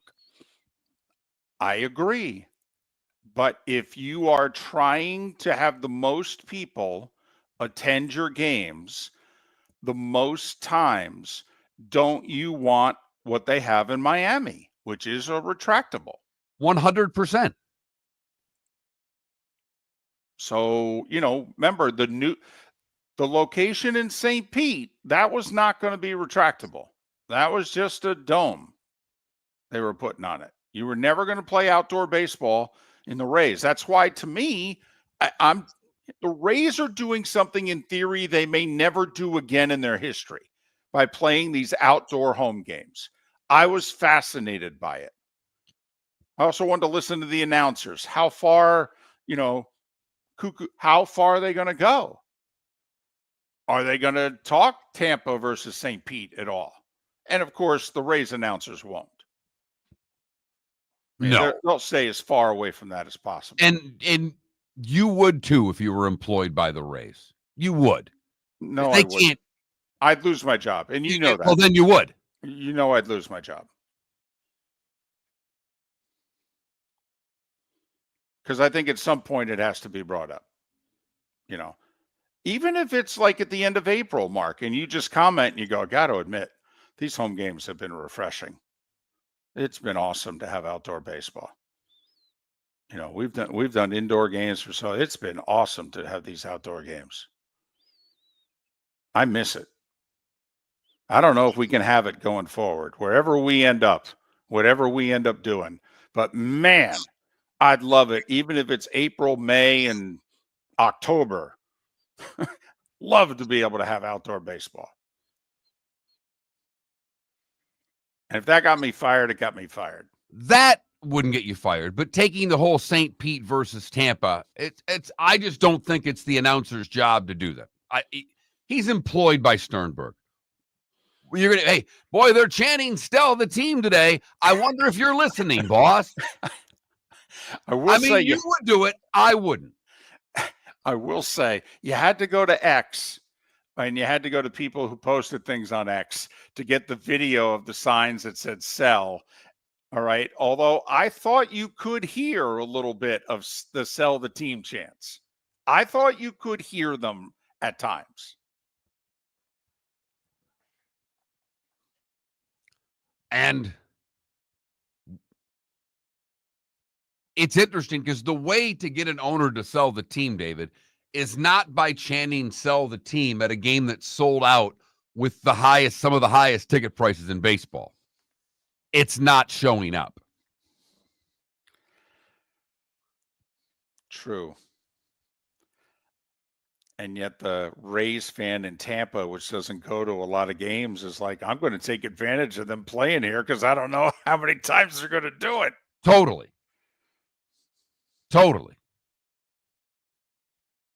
But the Rays, off to a pretty good start. Took 2 out of 3. They stole the opener, with a walk-off. They were trailing most of the way.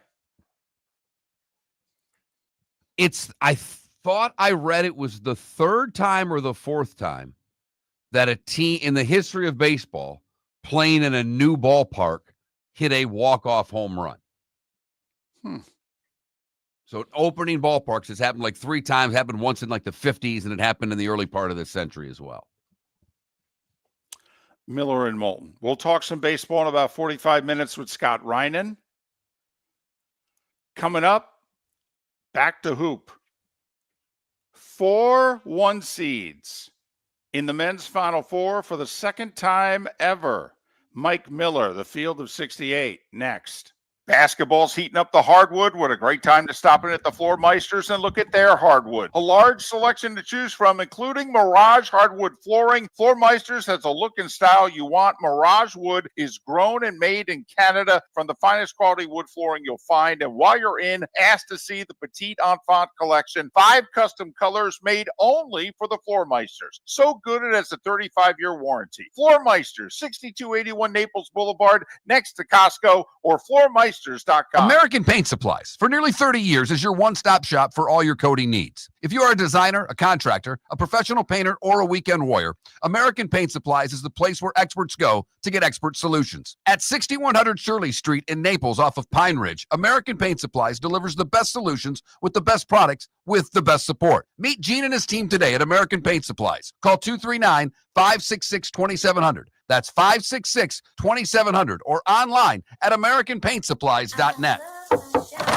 Honey, you want to come out? I haven't seen you since Glass Doctor installed our custom shower enclosure. No thanks. Well, you can't keep eating breakfast in the shower, and laminating your magazines is getting expensive. You remember we have guests coming over tonight, right? Oh, I'm sure they'd love to see the shower. It's our neighbors, and I highly doubt they want to be hanging out in our bathroom. The shower's so good, you'll never want to leave. Visit glassdoctor.com today and schedule an appointment online. Mark Miller for Molly Maid. Why Molly Maid, you ask? Trust. Moulton was a customer for 15 years. Affordability.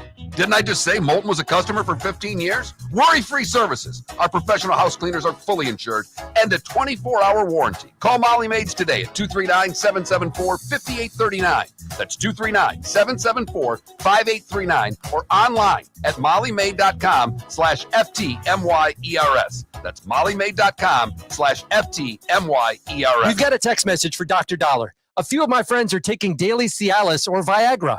What are the benefits and how much does it cost? Great question. Cialis, Tadalafil, and Viagra, Sildenafil are game changer for men who want better performance, stamina, and confidence. They improve blood flow, support long-lasting performance, and help you feel like yourself again. And the best part, at Revitalize Clinic, we make it affordable. Less than $1 per pill. No overpriced prescription, no hassle, just real results, American made at the best prices in town. Plus, with early hours starting at 5:30 in the morning, we fit your schedule. Take control of your health today. Call Revitalize Clinic at 239-277-5770. Visit revitalizelounge.com or text Dr. Dollar directly at 239-980-2302. That's 239-980-2302. Get results. Get confidence. Revitalize Clinic, because every man deserves to perform at his best without breaking the bank. Text Dr. Dollar now at 239-980-2302. This is Miller and Moulton.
Would it be nice to have Brandon Lau for a month?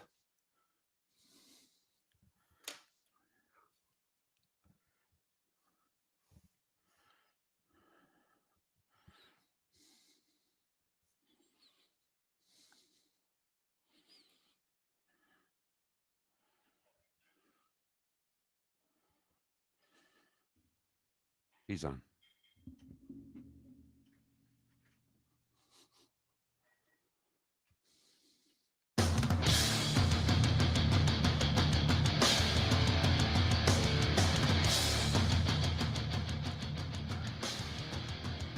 You're listening to Miller and Moulton, coming at you from the Floor Meister Studios. Floor Meisters, keeping it real. And now, here's Mark Miller and David Moulton. Halfway home in the 239 and the 904. Final hour of the show in Lake City, Live Oak, and surrounding areas. Port Charlotte, Venice, and surrounding areas. Miller and Moulton. MillerandMoulton.com. Miller_Moulton on X. No one, in our estimation, covers college basketball as well as the Field of 68. Thefieldof68.com. Mike Miller works for them, is responsible for their morning newsletter. You can follow Mike on X, Mike Miller F68, Mike Miller F68. Mike, it's David and Mark. Good morning. How are you? Good. David, Mark, how are you guys? Well, we're okay. We both had the Elite Eight perfect, and we have 3 of the Final 4. But it sounds like so does the rest of America. Yeah, if there was ever a year to just have nothing but chalk in your bracket, this is it. I'm in the same boat as you guys. I had the whole Elite Eight. I had my whole Final Fours in there. And you feel a little icky, I suppose, by not having any Cinderellas in there, but it also feels pretty good to be right, doesn't it? Absolutely. And, everybody, there's a lot of teams to talk about in this tournament, but as the tournament began, Auburn was the 1 seed that everybody said if a 1 seed's not going to make it to the Final Four, well, it's going to be Auburn. They've lost 3 or 4 heading into the tournament. But then you look at who they lost to, and Bruce Pearl got this team to play pretty hard, and it shouldn't be a big surprise that all 4 ones are in there. But Auburn yesterday, I thought right from the get-go, just took it to Sparty. Yeah, they had a 17-0 run that really gave them control of the game, and they probably would have walked away with it if not for that injury scare to Johnny Broom when he left. They were up by 10. When he came back, they were up by 10, but they clearly, had lost a little something along the way.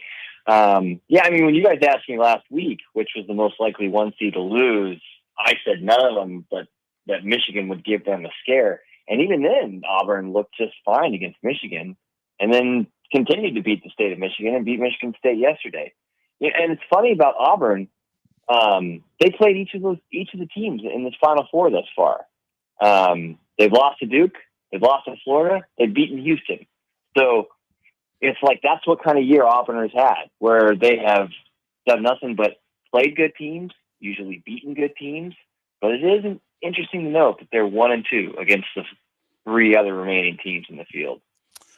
Well, the Gators A game is phenomenal. Might be the best in the country. And yet they probably should be home, if not for a remarkable 18-4 run in a 3-minute span. It's also ironic because Texas Tech had to have a 13-3 run of their own to get through the Sweet 16. And yet Florida then does it to Texas Tech 48 hours later. But your thoughts on the Gators, who don't look as dominant as they did coming into the tournament? Their defense was always a concern this year, but it's been really unimposing throughout the tournament. Part of that, I think, started against Connecticut when Connecticut had really exposed some of the rotation issues they've had. They turned it on against Maryland pretty well, but then Texas Tech's a team that isn't afraid to shoot threes, but it's not like they just bombed away from 3. Texas Tech's ball movement against Florida was interesting, and Florida looks like a team that is unsure how to recapture some of its mojo it had at the end of the season in the SEC tournament. It's still a team that can turn it on in a hurry, as it showed on Saturday against Tech when, because I think I saw some discussion from people about did Florida win that game or did Tech lose it? I would say Florida won it. Tech missed 2 front ends and a 1-and-1, but for God's sake, Florida hit 4 straight 3-pointers, including the ridiculous dribble in, step back, Steph Curry-esque shot from Walter Clayton. And if you're Tech at that point, you just kind of have to look at Florida and think, this is a team that can turn it on a moment's notice. And if it's a team that turns it on throughout, we're going to see them playing on Monday in the national title game. When you look at Duke, what impresses you the most? Their ability to, against Arizona, they scored 100 points. Against Alabama, their defense was stifling. When you look at Duke, what's the most impressive thing to you about this team? There isn't really one thing, but if you have to pick one thing, it would be their defensive rotations. I think they're enormous. All of their starters are 6'6" or taller. The freshman center in the middle, Kaman Malawach, is a demon down there. He just erases interior shots. Cooper Flagg solves a lot of errors on the outside. I think their defense is phenomenal, and it's one of the things that really separates them from the field is their ability to not only do everything well on defense, but turn it up to a point where you just can't even find a shot. Alabama hit 26 threes in a Sweet 16 win and looked like a routine, normal team against Duke. I don't know if that'll be the case against Houston, but Duke's the betting favorite now. They're the heavy betting favorite to win it all. They've got probably the best player in the Final Four. They've got the most balance in the Final Four. They've got plenty of depth. They shoot it from outside really well. They're really a team without a weakness right now. Which puts, by the way, Arizona's performance and Caleb Love's 35 points in perspective. Duke had to shoot 60% to get by Arizona 100-93. And then here's Alabama coming in, and they can't even get to 70. I mean, sometimes, Mike, this tournament, the dichotomy from Texas Tech in the Sweet 16 to the region final, I mean, it is remarkable the difference that 48 hours can make. Yeah. I suppose you never know what goes through a kid's head. Cause I mean, sure, some of these guys are 5th-year seniors and COVID seniors, and they're not exactly college kids, but you never know what goes through their heads.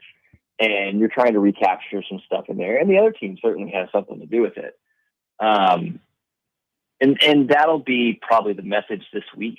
It'll be interesting to see how Duke handles being the favorite. They're going to be by far the team with the most attention on them all week. And then they'll play Houston, a team that will probably have as many fans, if not more, than any other fan base in San Antonio this weekend. Who's the best coach left in this Final Four, in your opinion? It's tough to argue against Kelvin Sampson. That Houston team this year has won. It set a school record for wins in the season, which is not a small thing considering this is a program that has Phi Slamma Jamma and other impressive years from Sampson since he's been there. He's won at every place he's been. He turned this Houston program from moribund into maybe the best program in the country. Bruce Pearl will be right behind him in terms of career accomplishments, but there's a dichotomy between the coaches, right? I mean, Sampson's 69, Bruce Pearl's 65, John Shire is 37, and Todd Golden is 39. And those are going to be, it'll be youth versus age in each of those Final Four matchups. And it's hard to not like what both John Shire and Todd Golden do. They run offensive and defensive schemes that are fresh. They're new. They evaluate people in the portal really well. They recruit well. They're finding exactly what they need to fit. But at this point, I guess you'd have to go Sampson. But in a year or two, you're going to be having this debate between who's a better coach, Todd Golden or John Shire. And there is an interesting little tidbit. When Bruce Pearl took over at Auburn 10 years ago, he hired a director of basketball operations, 29-year-old Todd Golden. Yeah. And I think they're going to probably get together and celebrate quite a bit. It's the other fun little note is that, they're 2 of 3 Jewish coaches in the Final Four, along with John Shire, which I think is, I'm not Jewish, but I'm like, that's a really cool little thing for that coaching group to have to point to. Yeah, Seth Greenberg and Fran Fraschilla have been pointing that out throughout the tournament. Quickly, Willard leaving and going to Nova. It's strange for us to think that a non-football school is going to have more money than a football school in the Big Ten, like Maryland. But that's the case here, right? The Big East could become the big bad gorilla, right, Mike? Because they don't have to, in almost every instance, devote a dime to a football program. That's the thought. That will still require the Big East schools to perform well in the NCAA tournament to get those NCAA tournament revenue shares. I think that's certainly true over the next few years. Now, whether that remains true depending on what happens with football and the revenue sharing that comes with that, and then how much does Maryland actually allocate to football? I saw reports where they're thinking it'd be 75-80% of its revenue goes back into football.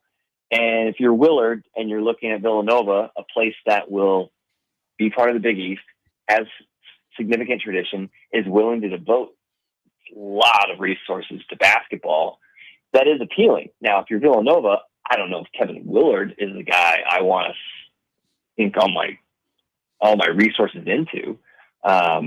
He's a guy who I think has made a career out of doing just right with what he's been given.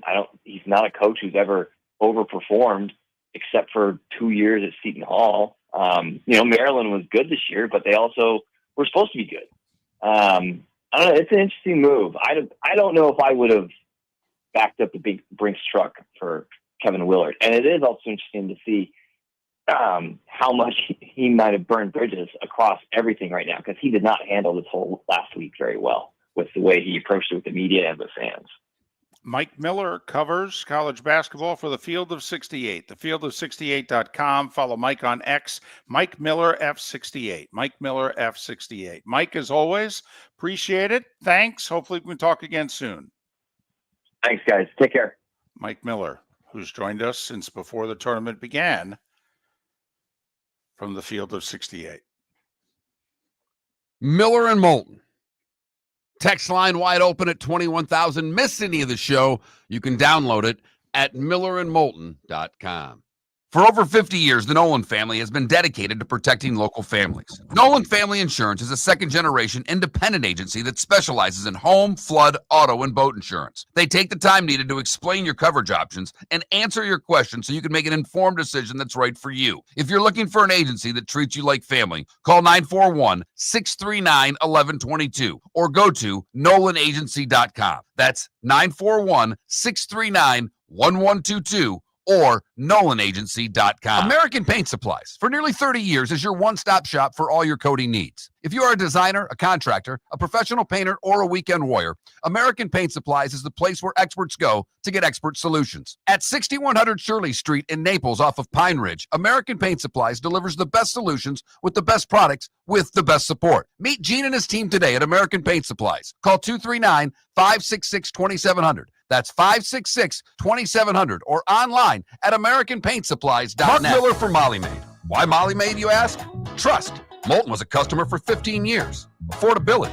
Didn't I just say Moulton was a customer for 15 years? Worry-free services. Our professional house cleaners are fully insured and a 24-hour warranty. Call Molly Maids today at 239-774-5839. That's 239-774-5839 or online at mollymaid.com/FTMYERS. That's mollymaid.com/FTMYERS. Basketball's heating up the hardwood. What a great time to stop in at the Floor Meisters and look at their hardwood. A large selection to choose from, including Mirage hardwood flooring. Floor Meisters has the look and style you want. Mirage wood is grown and made in Canada from the finest quality wood flooring you'll find. And while you're in, ask to see the Petite Enfant collection. 5 custom colors made only for the Floor Meisters. So good it has a 35-year warranty. Floor Meisters, 6281 Naples Boulevard, next to Costco, or floormeisters.com. This is Miller and Moulton.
You're listening to Miller and Moulton.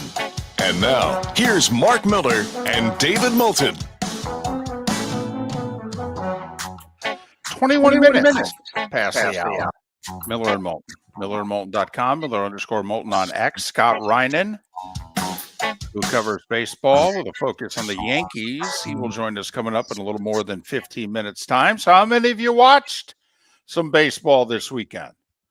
Or after opening day for the masses on Thursday, did you just kind of shove it to the side? You're like, it was cute. That was fun. We'll get back to it at some point. That's where I am. Okay. I threw it on the third TV yesterday with golf and basketball on the other two, and I didn't really pay any attention. All of a sudden, the game was over, and I went, well, that was nice. Okay. So Dodgers are 5-0. Padres are 4-0. Yankees and Cardinals are both 3-0. I think those are the unbeatens. Yep.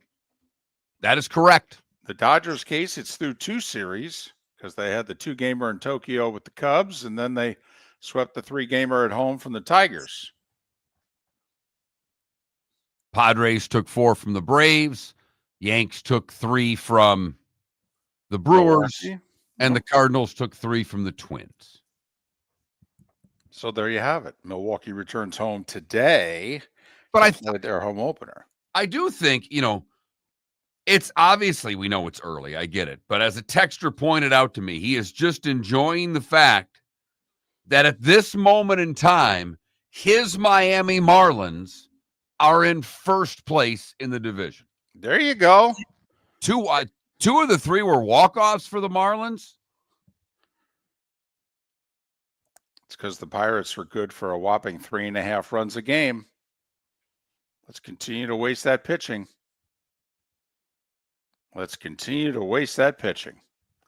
Especially since in a few years, we're not going to be able to afford most of it. Let's waste it now while it's cheap and accessible. And it hasn't started to break down yet. Let's just waste it. Unbelievable. More baseball in a moment. So, do you feel like Mike Miller did when he said, I feel a little icky because I went with so much chalk and there's been so much chalk? I mean, you, Mr. Chalk. I don't feel icky at all. Okay. Not one bit. I'm upset at myself for not taking 4 1s to go to the Final Four. My heart got in the way, and I took my Spartans over Auburn. I think if Auburn hadn't lost 3 out of 4 entering the tournament, you would have confidently just gone with the 4 1s. But I think you also fell victim to, Auburn's just not playing like Auburn was most of the year. And also, Michigan State lost in the semis of the Big Ten tournament, which you and I think is perfect. That's what you want to do. You want to have that extra day of rest going into the NCAA tournament. And to have a coach have a little edge to him about losing, to remind them how easily that they can be beaten if they don't play well. And guys, just so you know, the next time we suffer one of these, we're done. So how does this feel? Yeah, multiply it. That's the next time. So no, I don't feel icky at all. Okay. I really don't. I'm happy with, upset that my team's not there, obviously, but I'm happy with the 4 best teams in college basketball that we felt were the 4 best teams for quite a while. I mean, Auburn secured the number 1 overall seed with 2 weeks to go in the season. Florida was a number 1 seed with 2 weeks to go in the season.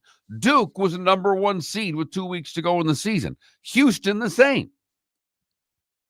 For those that are into analytics and specifically the Ken Pomeroy's ratings of teams, the 4 1 seeds in this year's tournament are 4 of the 10 highest rated Ken Pom teams he's ever had. Duke being the highest rated of the 4. And I think the second highest rated team he's ever had. Now, just because you're the highest rated team doesn't mean you always win.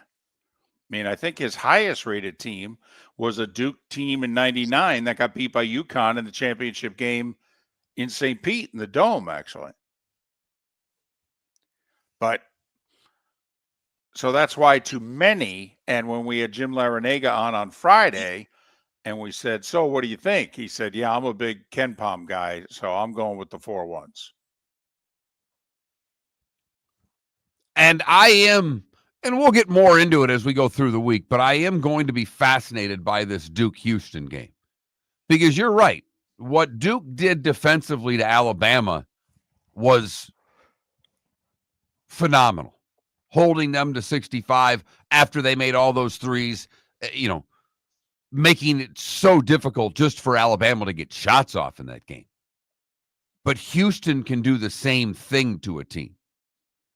And Duke's been so good offensively. I am fascinated by what Houston brings to the table defensively and how, if they will be able to slow the Blue Devils down. We've already seen Florida and Auburn. We know what that looks like. But Houston and Duke, can Houston slow down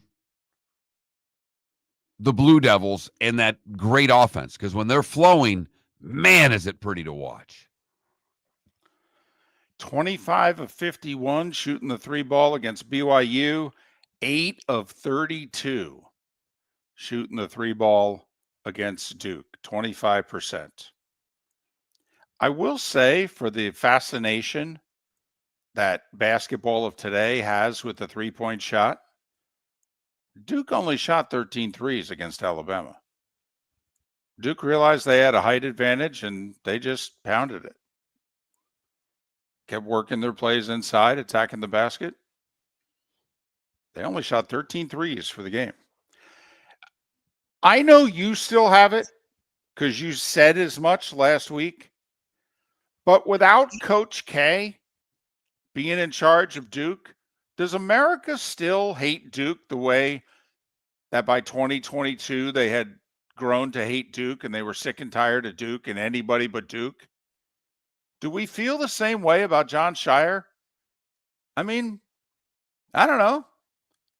Seems like a nice guy. I mean, hell, even you like Cooper Flagg, the best player on Duke, who normally you hate. I'm just curious, do we have the anybody but Duke angst that we had grown to have in the 2000s because of all of Coach K's success? Do we have that with them still?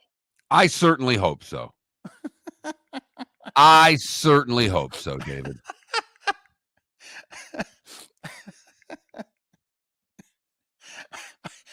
But outside of you, I'm not sensing it. I'm sensing it's different.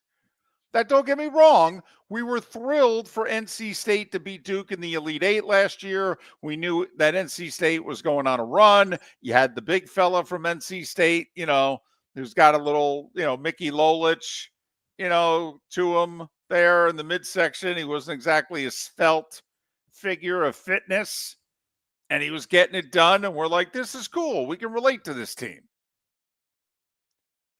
But I don't know. I just don't sense that people hate Duke the way they did 3 years ago when they were rooting for Carolina to beat them in the Final Four. Interesting. I still sense there's a good amount of vitriol towards the Blue Devils. Okay. I do. Yeah. All right. 21,000. There's a lot of reasons to hate them. No, I understand. In the small private school, the elitist attitude, the Cameron crazies. There are plenty of reasons that you can line up and still root against Duke. I understand. I just sense that it's not nearly what it was. That's all. Also, Shire, it's not like Shire inherited this great team from Coach K. He actually had to go and put a brand new group together. I mean, he paid for this one legally. Right. Miller and Moulton. Scott Reinen, talk a little baseball, and torpedo bats next. Whether you're chasing peak performance, reigniting intimacy, or simply want to feel your best, Game Day Men's Health creates customized game plans to optimize your health. Call 239-427-3441 for our Bonita Springs and Naples location to set up your free testosterone test and consultation. Mention Miller Moulton Radio Show for 10% off your service. Find your maximum self with Game Day Men's Health, Bonita Springs and Naples, Florida. Call 239-427-3441 today. Basketball's heating up the hardwood. What a great time to stop in at the Floor Meisters and look at their hardwood. A large selection to choose from, including Mirage hardwood flooring. Floor Meisters has a look and style you want. Mirage wood is grown and made in Canada from the finest quality wood flooring you'll find. And while you're in, ask to see the Petite Enfant collection. 5 custom colors made only for the Floor Meisters. So good it has a 35-year warranty. Floor Meisters, 6281 Naples Boulevard, next to Costco, or floormeisters.com. American Paint Supplies, for nearly 30 years, is your one-stop shop for all your coating needs. If you are a designer, a contractor, a professional painter, or a weekend warrior, American Paint Supplies is the place where experts go to get expert solutions. At 6100 Shirley Street in Naples off of Pine Ridge, American Paint Supplies delivers the best solutions with the best products with the best support. Meet Gene and his team today at American Paint Supplies. Call 239-566-2700. That's 566-2700 or online at AmericanPaintSupplies.net. You have a sleep problem but don't want to wear a CPAP mask?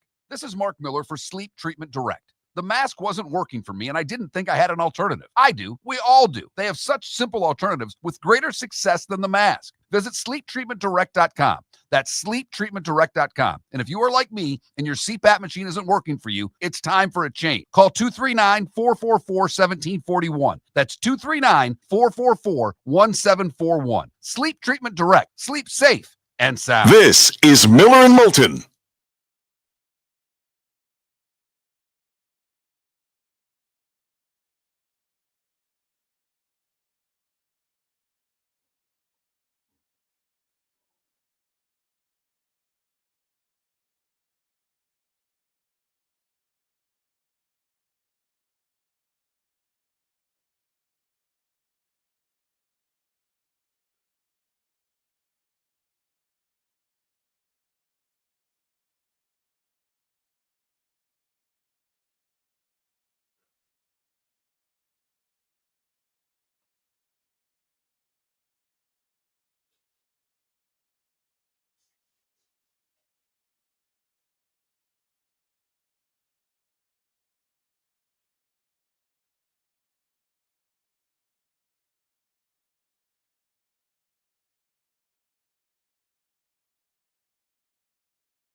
Scott's on.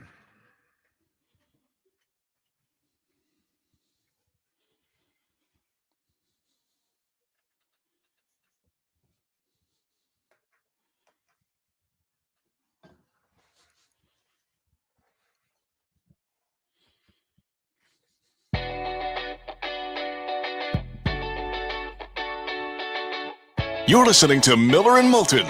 And now, here's Mark Miller and David Moulton. 22 minutes until the top of the hour, which will then start the bonus hour for the 239 and the 904. Miller and Moulton, millerandmoulton.com, Miller_Moulton on X. Miss any part of the show, go to millerandmoulton.com and download what you missed. Joining us on the American Paint Supplies Hotline, your one-stop shop for all your coating needs, Scott Reinen. He co-hosts the Bronx Pinstripes podcast. Follow Scott on X at Scott Reinen, Scott with 2 T's, Reinen. Scott, it's David and Mark. Good morning. How are you? Oh, How you doing? Got him now, Good, Dave. That was my bad. I didn't have doing well. I didn't have your mic up there, Scott. That's on me. My bad. How we doing? Well, good. And we'll just start with the Yankees here. Wow, what a difficult March with all the injuries, all the questions about the bottom half of the lineup, and it's as if 3 games, none of that ever happened.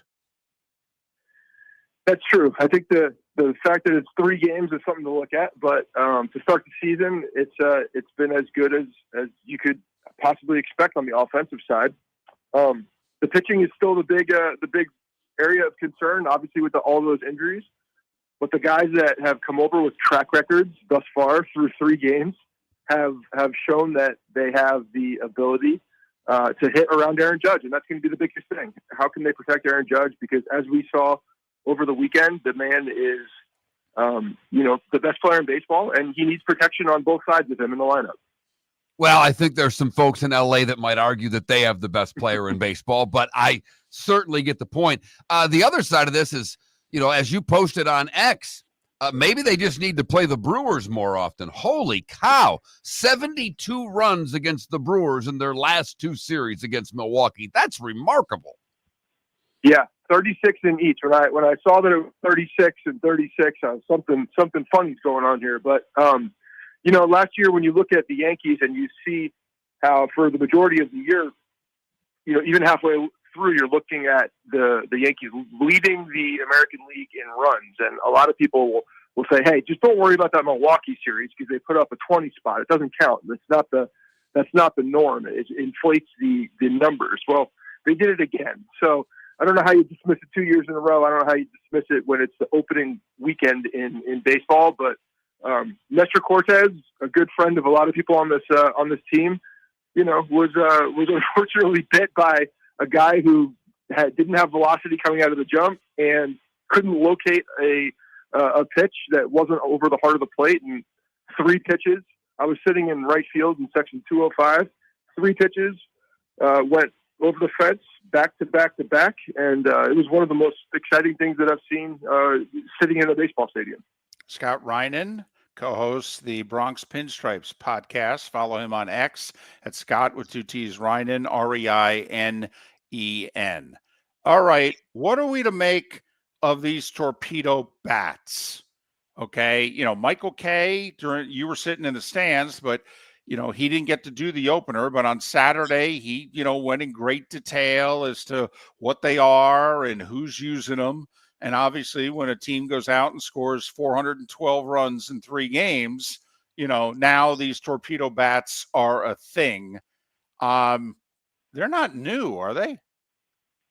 No, that's the thing. I think because the Yankees scored so many runs in that Saturday game, and then really backed it up on Sunday again, that it's being highlighted because of that. But Jason Dominguez has talked about using them in the minor leagues in spring training. Nico Horner is across the league is using them. We saw pictures of some of the Mets using them. Like this is not a new thing. The bats are designed to obviously adjust the sweet spot, more wood in a particular area. In this case, it's closer to the label. So, depending on your swing, the adjustment of that quote torpedo bat is really tailored to the individual. But it's not new. This is something that the guys have been experimenting with, even before this year. And obviously the bat's legal. Is there anything you're hearing, seeing, reading that they're going to take a look at these, or is this something that is just going to be accepted? I mean, from everything I'm hearing, the bats are legal. It's not like they've been hiding the bats from anybody. Right. The powers that be that look at the bats and decide if something is legal or not legal have seen these bats. They're not new to them. And if there was an issue with them, the guys would not be using them with 4K cameras everywhere, understanding that you can't really hide much in today's game. And the fact that they've been experimenting with them in the minor leagues over the last, year, 2 years, just leads me to believe that MLB said, no problem. We have no issue with these. And usually before you see things in the major leagues, you see them in the minors, you see them in spring training, and guys, trying to tinker with where the adjustments need to be for their guys. But usually everything is tested out in the minors and in spring training. And that's exactly what the case is here. Yankees, the only American League team that are unbeaten. The Dodgers, the Padres, and the Cardinals are also off to 5-0, 4-0, and 3-0 starts, respectively. I will say this, Scott. What impressed me, Milwaukee's been a good team for nearly a decade here. And not only that, they've been a team with good pitching for nearly a decade here. I mean, it's one thing to shellac, the Rockies staff. It's another thing to shellac the Brewers. Yeah, and as coming from a Yankees perspective, it's something good to see because that was a big question mark. Obviously, you lose Juan Soto, the most consistent bat, in one top 3, top 5 baseball in consistency, I'd say, and power. And when you're losing that punch of Judge Soto, you're not sure if you can get protection, if Judge will put up similar numbers. And by bringing in Goldschmidt and Bellinger, obviously the pedigree is there. The guys are former MVPs. Goldschmidt obviously is older and didn't have the greatest season in St. Louis, although his second half was much better than his first half. And you're just looking for the ability to score runs. And I think what the Yankees believe is that their lineup is deeper and a little bit longer, with more experience, down at the bottom of the lineup. And they expect huge things this year from Austin Wells, who I think is a guy that everybody just needs to take note of. Obviously starting off the season with that home run, but then, the ability to shift him down and add more power lower in the lineup. He's a guy that's going to, I think, really change how this lineup looks. And I do expect another step forward with Anthony Volpe at the bottom of that lineup. And the Yankees have Jazz Chisholm for a full year. So, you can make an argument that it is longer and deeper, but maybe not as impactful at the top. And obviously, this team's built to score runs. I mean, they're not going to do what they did over the weekend all season long. But until the pitching comes around, there is a lot of pressure on the Yankee bats, don't you think, to produce. They passed their first test, but this is a team that, at least to me, until June, is going to have to, kind of play this type of ball and consistently trying to have big scoring productions in lieu of where the pitching is. Most definitely.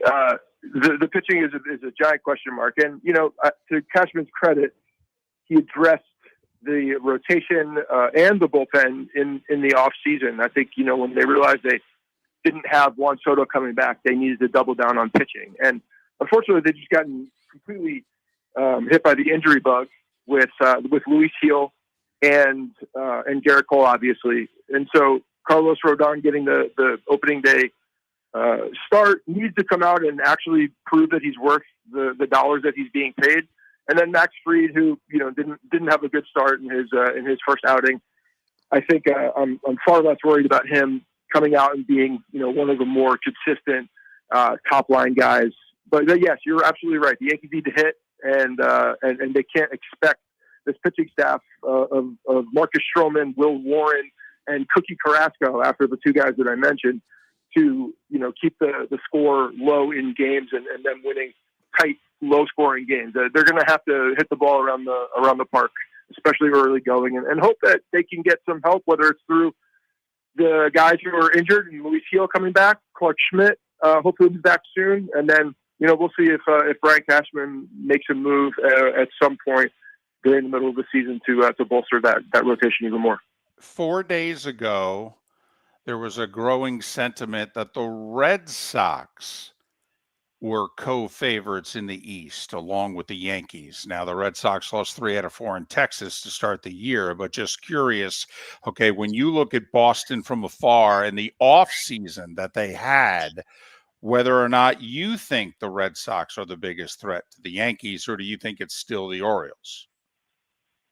I still think it's the Orioles. I think the Orioles have, arguably the most young talent in the division, but the Red Sox are their farm system, and they have young guys coming up who, have not proven themselves as much. Obviously, with the addition of Alex Bregman, I think that fires up that rivalry a little bit more, which is a good thing. Yankees bringing over that Astro hatred into a Red Sox uniform, I think is a good thing for the rivalry. But I expect them to be good. I think their skipper is one of the best in the league. He gets their guys to play to the highest of their ability, and I think they're going to be competitive. And they actually have some pitching this year, so they're a different team. They're up and coming, obviously, and I think that they are going to be they're going to be right there. I actually think the AL East is going to be very tight. With Tampa getting back a lot of their pitching. I mean, they were, if you remember last year, they got hammered with the injury bug on their pitching staff as well. So I expect Kevin Cash to put out a competitive team, and the fact that they're playing at George Steinbrenner Field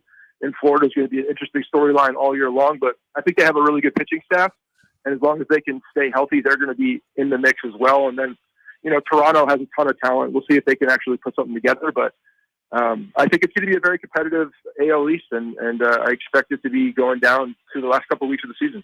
Scott Reinen co-hosts the Bronx Pinstripes podcast. Follow him on X, Scott with 2 T's, Reinen, Reinen. Scott, we appreciate your time and your insight. Hopefully we can do it again. I appreciate it. Have a great day. Thank you very much. The Yankees swept the Brewers, scored 36 runs in the process. Pretty impressive considering they won game 1 4-2. 20 on Saturday when they hit 9 homers. Yep. They hit 4 homers yesterday in a 12-3 win. Jazz Chisholm with 2 of the 4 yesterday. Judge hit 3 on Saturday and 1 yesterday.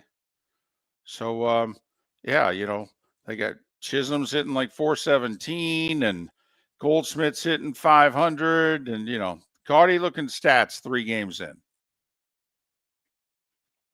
Torpedo bats, David. It's all the torpedo bats, apparently. Well, if they're going to keep, Judge doesn't use one. Right. If they're going to keep hitting homers like this, though, and it's the Yankees after all. We were just talking last segment about, do people still hate Duke the way they did when Coach K was there? I mean, Mark, come on now. If you didn't like the Yankees at any point in time besides the fall of 2001, when obviously a little something happened in Lower Manhattan, okay, besides the fall of 2001, when has somebody who didn't like the Yankees stopped not disliking the Yankees? The only time that I can think that it might happen is if they play the Dodgers again in the World Series. Because I think baseball fan hates the Dodgers that much this year. So that's really the only way I can see that. Because if not, you're right. You don't quit hating a team. I would argue baseball's more competitive now than it was 3 years ago. Okay, the Dodgers are spending more money than anyone's ever spent. Okay, but I mean, I don't think the system is the problem with baseball. Is it perfect? No. Is it ideal? No, I'd like to change it. Okay, but what's a bigger problem? The Dodgers spending $400 million or the Marlins spending 48? The Marlins, and this is, we've talked about this so many times over the years. The Dodgers and Yankees would be all for a salary cap. All for a salary cap. The reason there'll never be a salary cap in baseball isn't because of the teams that are spending all kinds of money. It's because of the teams that aren't spending any money. Because the union would put a cap in, but they'd want a floor. And the owners will never put in a floor. You've got 10 owners in baseball that absolutely, positively refuse to spend money.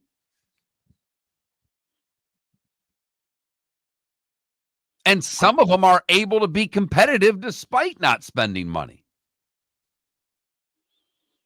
It's funny. I kind of feel like the Dodgers have a little bit of, like Ohtani's likable. Mookie Betts is likable. Freddie Freeman's very likable. Right. I mean, Dave Roberts, for that matter, is a nice guy as manager. I mean, what are we supposed to hate about him?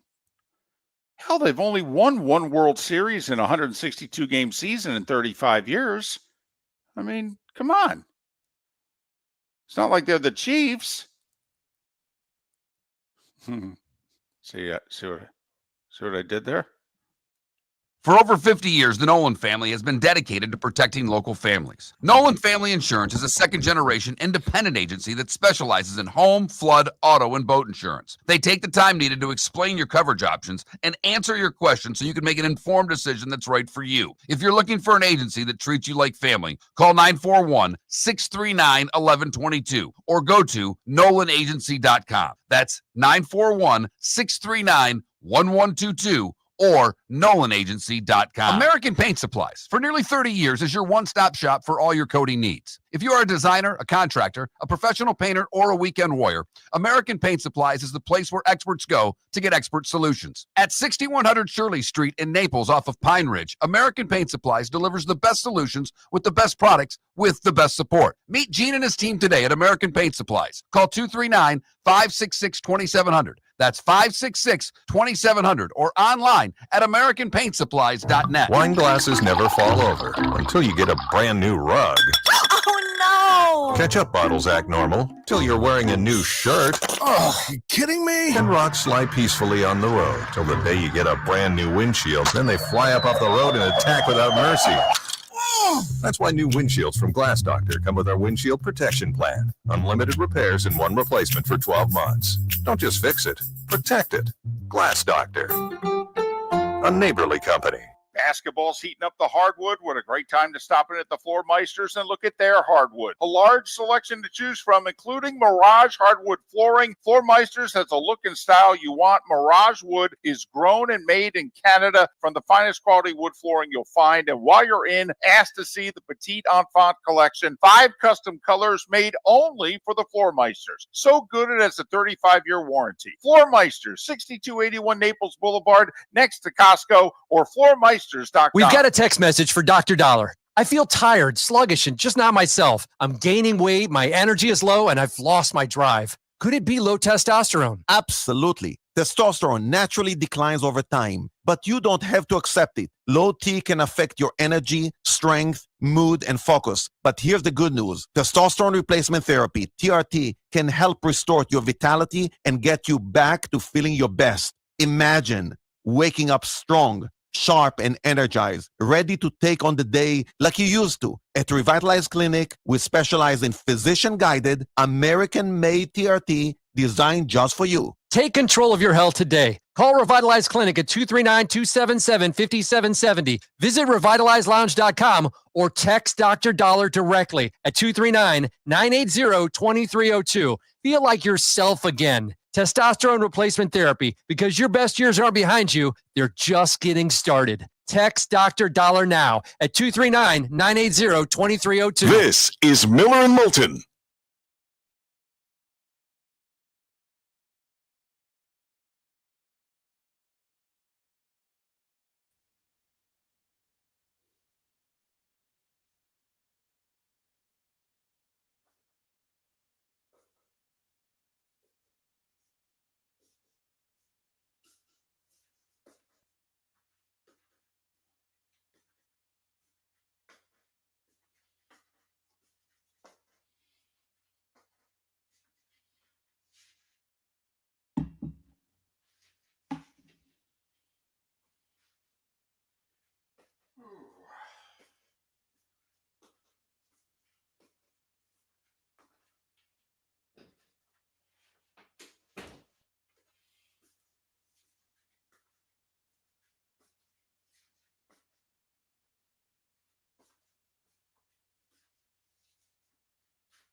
You're listening to Miller and Moulton, coming at you from the Floor Meister Studios. Floor Meisters, keeping it real.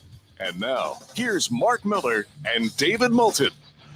It is the bonus hour of Miller and Moulton on this final day of March. Thanks so much for being with us. Miller and Moulton, millerandmoulton.com, Miller_Moulton on X. Coming at you from the Floor Meister Studios. Floor Meisters. Just keeping it real. Hey, can we assume that a rumor is true? Because oftentimes where there is smoke, there is fire when it comes to the college basketball coaching carousel. And the rumor that's out there in the last 18 hours is that Nate Oates, the outstanding Alabama head coach, because remember, not only has he taken Bama to 4 Sweet 16s in the last 5 years, back-to-back Elite Eights, and last year a Final Four, but before that, he was at Buffalo, and he won tournament games twice at Buffalo. I mean, Nate Oates can coach. Nate Oates can put teams together.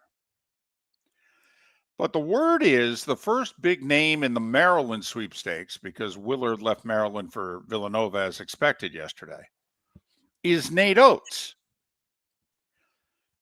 Now, think about, Mark, if that's true, and it's not Nate Oates and his agent just using the Maryland opening to negotiate a new deal, which he just recently renegotiated. I mean, he just signed a new deal last year. Right. And if I'm seeing this right, if he leaves before April 1st of 2026, the buyout is $18 million. $18 million. Right. Which, maybe the Under Armour guy doesn't want to pay. But the Under Armour guy, who's a proud Maryland alum, Maryland just got humiliated by Willard.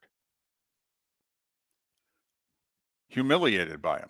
Publicly humiliated by him. I mean, Willard, before leaving, which was humiliating enough, because he's leaving a Big Ten school for a Big East school. And obviously, is there a Big Ten school who thinks that any of their coaches should be leaving for the Big East? No, in this day and age? Right. No. So think about this, though. Willard left Maryland, which has as much basketball tradition as any Big Ten school not named UCLA, right? Or Indiana. Okay, but I mean, it's up there. Its basketball tradition is in the ballpark. They haven't had the recent success, but if you go back to even the 70s and 80s and 90s, I mean, it's there with Purdue and Michigan State in terms of, hey, this is our body of work over 50 years and how much we care about basketball. Absolutely. So that coach just left to go to the Big East and Villanova, which, by the way, take a look at the ledger of coaches the Big East now has. Holy mackerel. I mean, even the SEC's going, you guys got some coaches over there. If coaching still matters in this sport, damn. But now you've got an SEC coach, and an SEC coach that's been at the top of the sport for the last 2 years. I mean, a Final Four and an Elite Eight the last 2 years. And neither result was a surprise either. And reportedly, he may leave an SEC job for a Big Ten job because the SEC school cares too much about football for his liking. Well, Mark, when are they ever going to care less about football at Alabama? Never. Never. And by care less, we mean money. There's $21 million pie. And how much of it's going to go to football and how much of it is going to go to the rest of the sports. And the feeling is that basically, if you're serious about football, at least 15 million, maybe more, at least 15 of the 21 million is going to football. And then you're going to have your NIL intact to get the rest of your money to fill out your roster. Right. Because 15 million isn't enough. So you got a Big Ten school who just went to the Sweet 16 for the first time in 10 years, who offered to make their coach, by the way, one of the 10 highest paid coaches in the country. That's over $5 million a year. And he leaves to go to Villanova. Then you got the Alabama coach who's worried going forward about where the basketball program is going to financially be in the Alabama stratosphere of life. Well, we all know where it's going to be. I mean, we do. There's football, there's football, there's football, there's spring football, there's football recruiting. I mean, I don't know how much men's basketball, quite frankly, outranks softball at Alabama, which they love.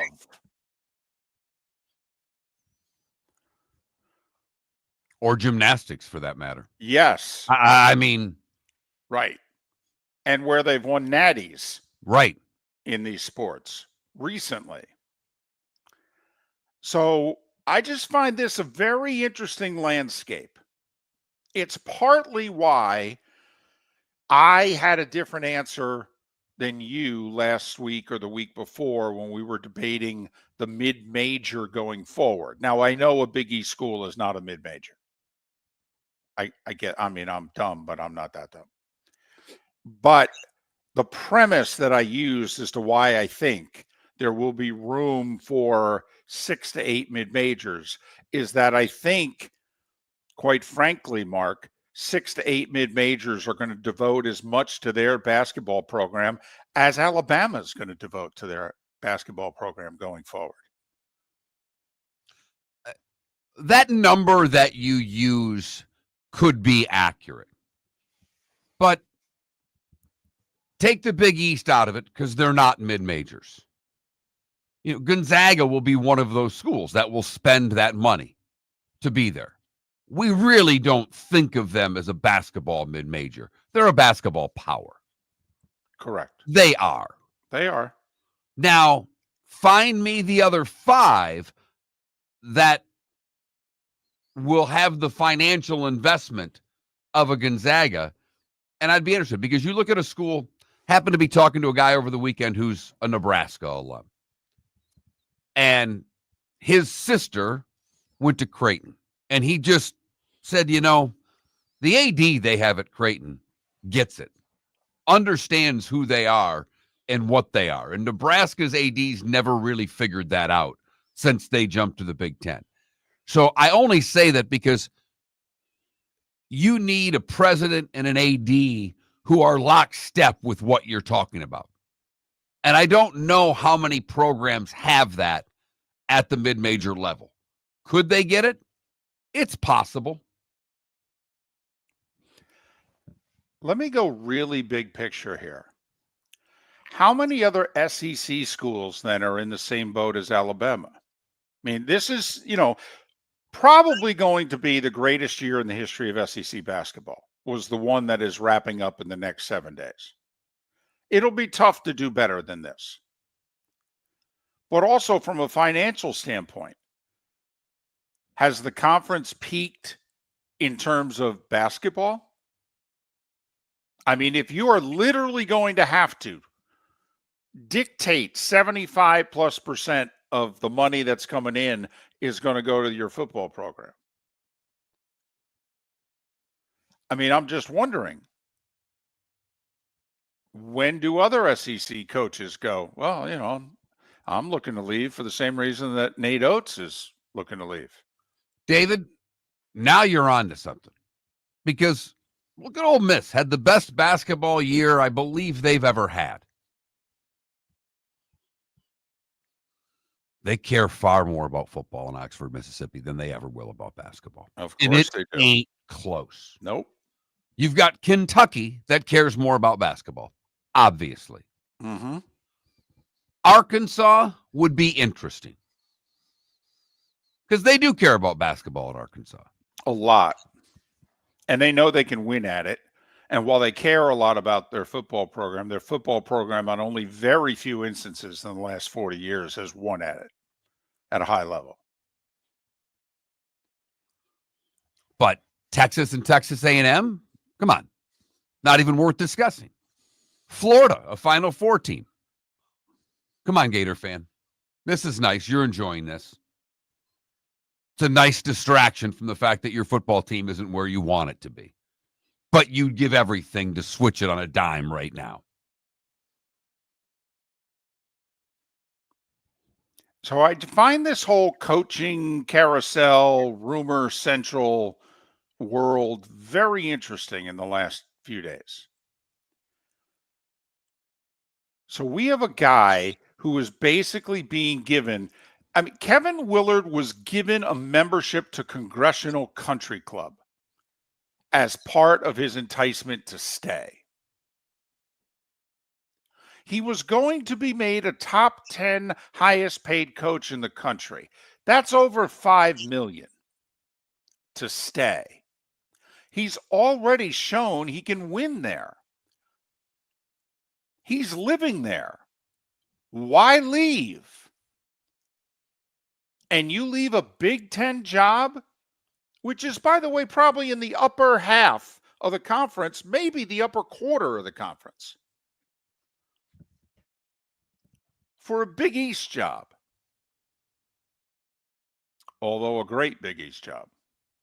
I mean, they've won natties there. A great Big East job. Yeah, they win natties there. They love their hoop in that city, too. Love it.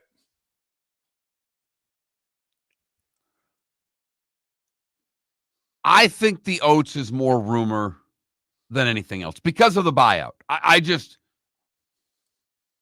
That's a tough pill to swallow. But maybe you're onto something. Maybe Maryland's got to make this big splash after being publicly humiliated. That's why I think there's some real smoke here. And if it's not Nate Oates, I'd argue it'll be another SEC coach, and that's Chris Beard of Ole Miss. And Chris Beard will take it. Miller and Moulton. American Paint Supplies, for nearly 30 years, is your one-stop shop for all your coating needs. If you are a designer, a contractor, a professional painter, or a weekend warrior, American Paint Supplies is the place where experts go to get expert solutions. At 6100 Shirley Street in Naples off of Pine Ridge, American Paint Supplies delivers the best solutions with the best products with the best support. Meet Gene and his team today at American Paint Supplies. Call 239-566-2700. That's 566-2700 or online at AmericanPaintSupplies.net. For over 50 years, the Nolan family has been dedicated to protecting local families. Nolan Family Insurance is a second-generation independent agency that specializes in home, flood, auto, and boat insurance. They take the time needed to explain your coverage options and answer your questions so you can make an informed decision that's right for you. If you're looking for an agency that treats you like family, call 941-639-1122 or go to NolanAgency.com. That's 941-639-1122 or NolanAgency.com. Mark Miller for Molly Maid. Why Molly Maid, you ask? Trust. Moulton was a customer for 15 years. Affordability. Didn't I just say Moulton was a customer for 15 years? Worry-free services. Our professional house cleaners are fully insured and a 24-hour warranty. Call Molly Maids today at 239-774-5839. That's 239-774-5839 or online at mollymaid.com/FTMYERS. That's mollymaid.com/FTMYERS. Basketball's heating up the hardwood. What a great time to stop in at the Floor Meisters and look at their hardwood. A large selection to choose from, including Mirage hardwood flooring. Floor Meisters has the look and style you want. Mirage wood is grown and made in Canada from the finest quality wood flooring you'll find. And while you're in, ask to see the Petite Enfant collection. 5 custom colors made only for the Floor Meisters. So good it has a 35-year warranty. Floor Meisters, 6281 Naples Boulevard, next to Costco, or floormeisters.com. This is Miller and Moulton.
Yes, it does, DTW.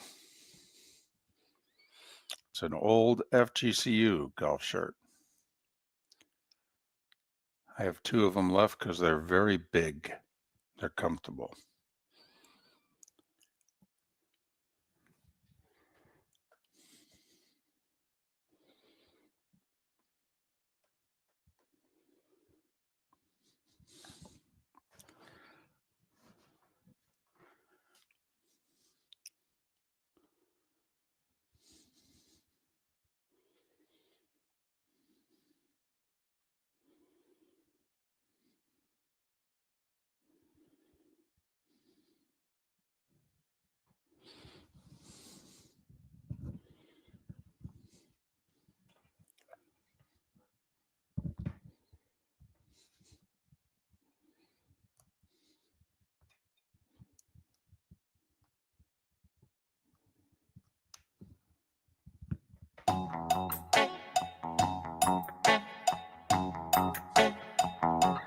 You're listening to Miller and Moulton.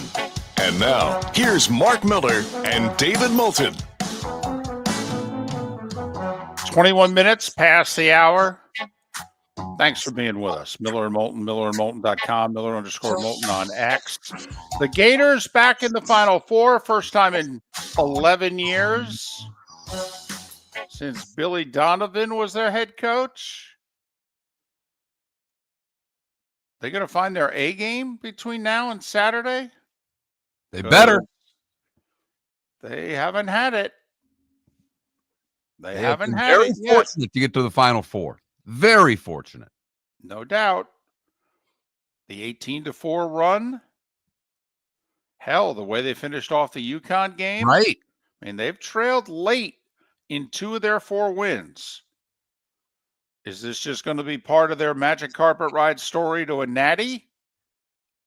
Because there have been many a team recently who's been in a similar situation. But congratulations to the Gators. 4 1 seeds. Second time in men's tournament history. First time since 2008. And that year, the tournament, the Final Four, was also in San Antonio. So I guess next time it's in San Antonio, we all know to fill out a very chalky bracket. You and I usually do a pretty good job on Mondays of recapping everything that went on over the weekend. We've talked, I believe, about every meaningful thing that happened in the last 72 hours in the sports world. We missed one story, however, so far today. Okay. What did we miss? And it's unusual because you and I are big fans of him. Did you see Deion's contract extension Friday? I did. As we like to say, Mark, Deion got paid. Yes, he did. Deion is 57 years old. Deion got a 5-year, $54 million contract that tears up his original 5-year, nearly $30 million contract that he signed 2+ years ago when he took over at Colorado. So they basically, Mark, damn near doubled his contract in 2 years' time. He's going to earn this year and next $10 million each year. The 2 years after that, he's going to earn $11 million. And the final year of his deal in 2029, he's going to earn $12 million. And good for Colorado to sign him to this contract, because I don't know. You and I have been doing this for nearly 20 years together, David. Deion is not the most successful college football coach by a long shot. Not even close.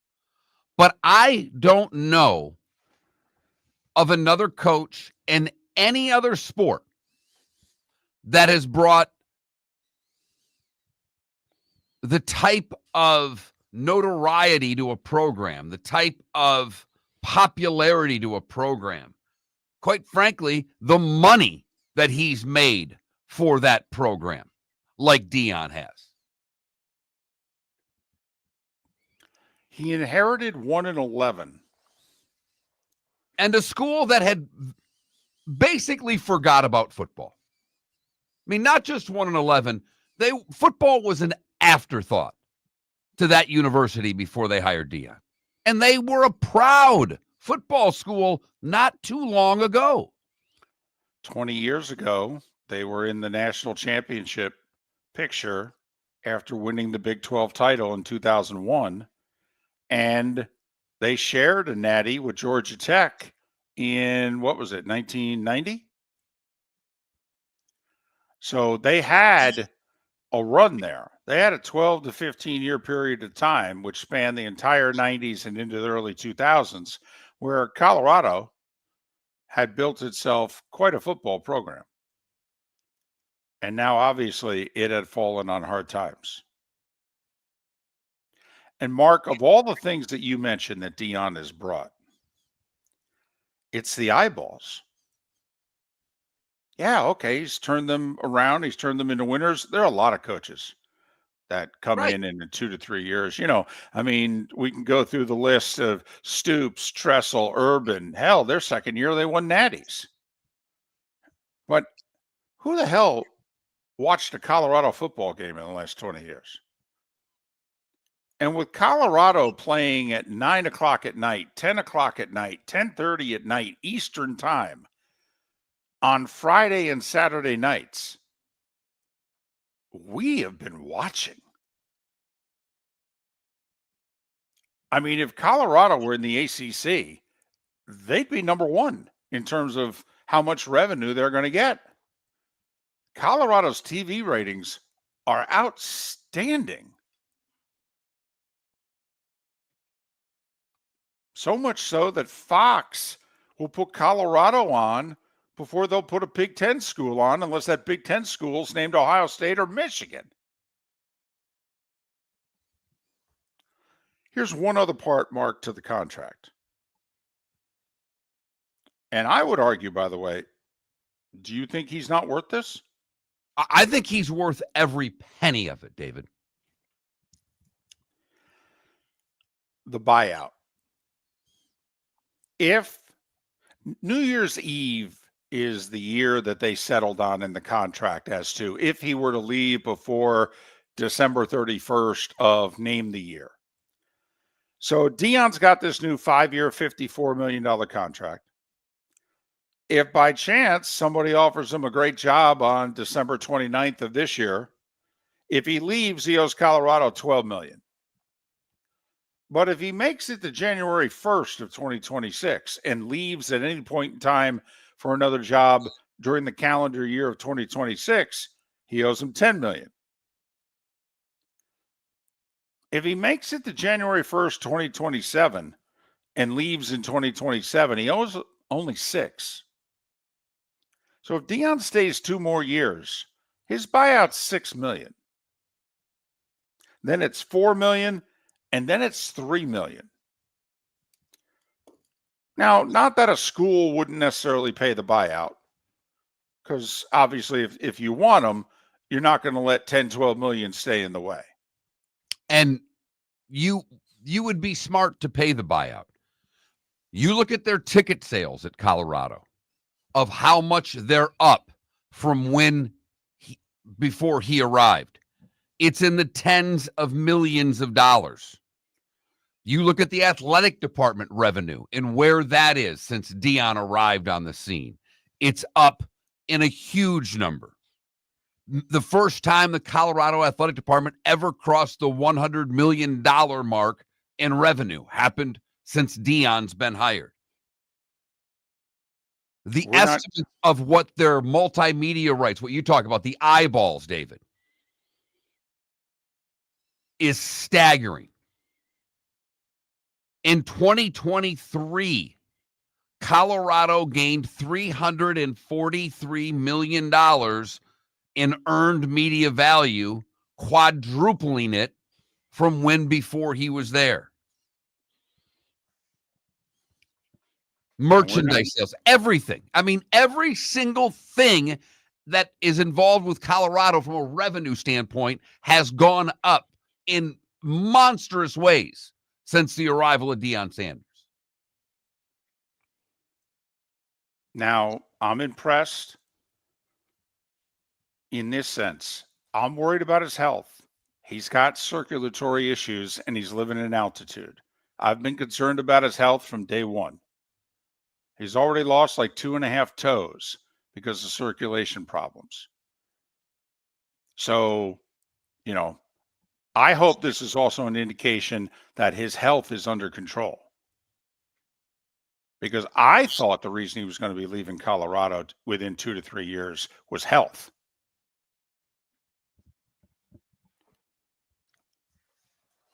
Does he take Colorado to the playoff during this contract? Yeah. Yeah, because I think he'll win. If the Big 12's getting 2, basically, if you make the Big 12 title game, you're in the playoff.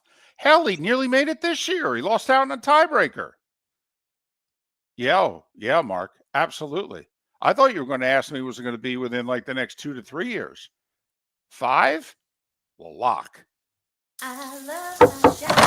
Honey, you want to come out? I haven't seen you since Glass Doctor installed our custom shower enclosure. No thanks. Well, you can't keep eating breakfast in the shower, and laminating your magazines is getting expensive. You remember we have guests coming over tonight, right? Oh, I'm sure they'd love to see the shower. It's our neighbors, and I highly doubt they want to be hanging out in our bathroom. The shower's so good, you'll never want to leave. Visit glassdoctor.com today and schedule an appointment online.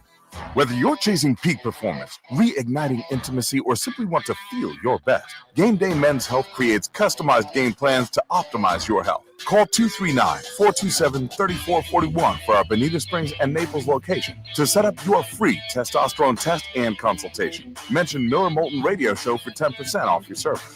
Find your maximum self with Game Day Men's Health, Bonita Springs and Naples, Florida. Call 239-427-3441 today. Basketball's heating up the hardwood. What a great time to stop in at the Floor Meisters and look at their hardwood. A large selection to choose from, including Mirage hardwood flooring. Floor Meisters has a look and style you want. Mirage wood is grown and made in Canada from the finest quality wood flooring you'll find. And while you're in, ask to see the Petite Enfant collection. 5 custom colors made only for the Floor Meisters. So good it has a 35-year warranty. Floor Meisters, 6281 Naples Boulevard, next to Costco, or floormeisters.com. Is snoring bothering your spouse? Would you like to sleep in the same bed again? Do you know that snoring can affect your sleep cycle and cause lower testosterone levels? At Sleep Treatment Direct, we have easy solutions. We have a simple laser procedure that can improve snoring in 10 minutes. If you would like to get back in the same bed or are looking for a natural way to treat low testosterone, give us a call at 239-444-1741. That's 239-444-1741. Or go to sleeptreatmentdirect.com. That's sleeptreatmentdirect.com. Sleep Treatment Direct. Sleep safe and sound. This is Miller and Moulton.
So Jason Benenetti's now a guest on Levitard fairly Benetti? regularly. Yeah, fairly Okay. regularly.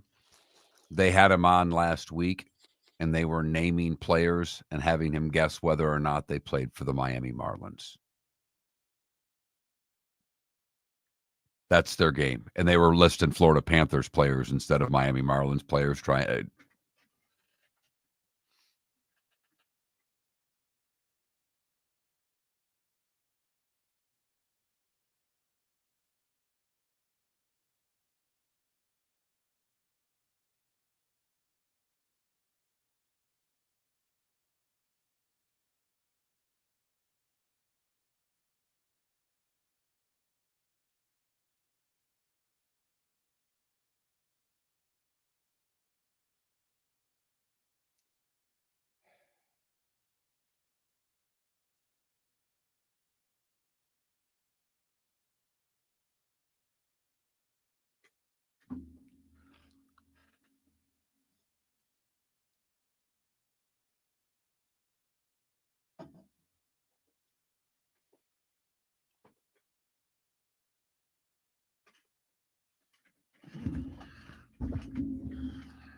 You're listening to Miller and Moulton. And now, here's Mark Miller and David Moulton. 22 minutes at the top of the hour. 16 is where we're at. Miller and Moulton, millerandmoulton.com, Miller_Moulton on X. David Sampson to join us on tomorrow, April Fool's Day. But it is my brother-in-law's birthday tomorrow. okay. That's just a crappy day to have your birthday. I agree with that. April Fool's babies. That's a tough one. You get a lot of grief, the way I've understood it. But you can pull a lot of pranks. You can start by, indicating that maybe you've forgotten their birthday or you're not getting them anything for their birthday. And then all of a sudden, late in the day, you can come in and surprise them. You could also go the other way. You can indicate there's a certain gift and you go, no, wait, that's not for you. Why? What were you expecting? Can have a lot of fun at their expense. At their expense. And Right. that's from what I understand, when he was younger, he got a lot of that. So I just think it's a bad day to have a birthday if you were to pick. I agree. I agree with that one.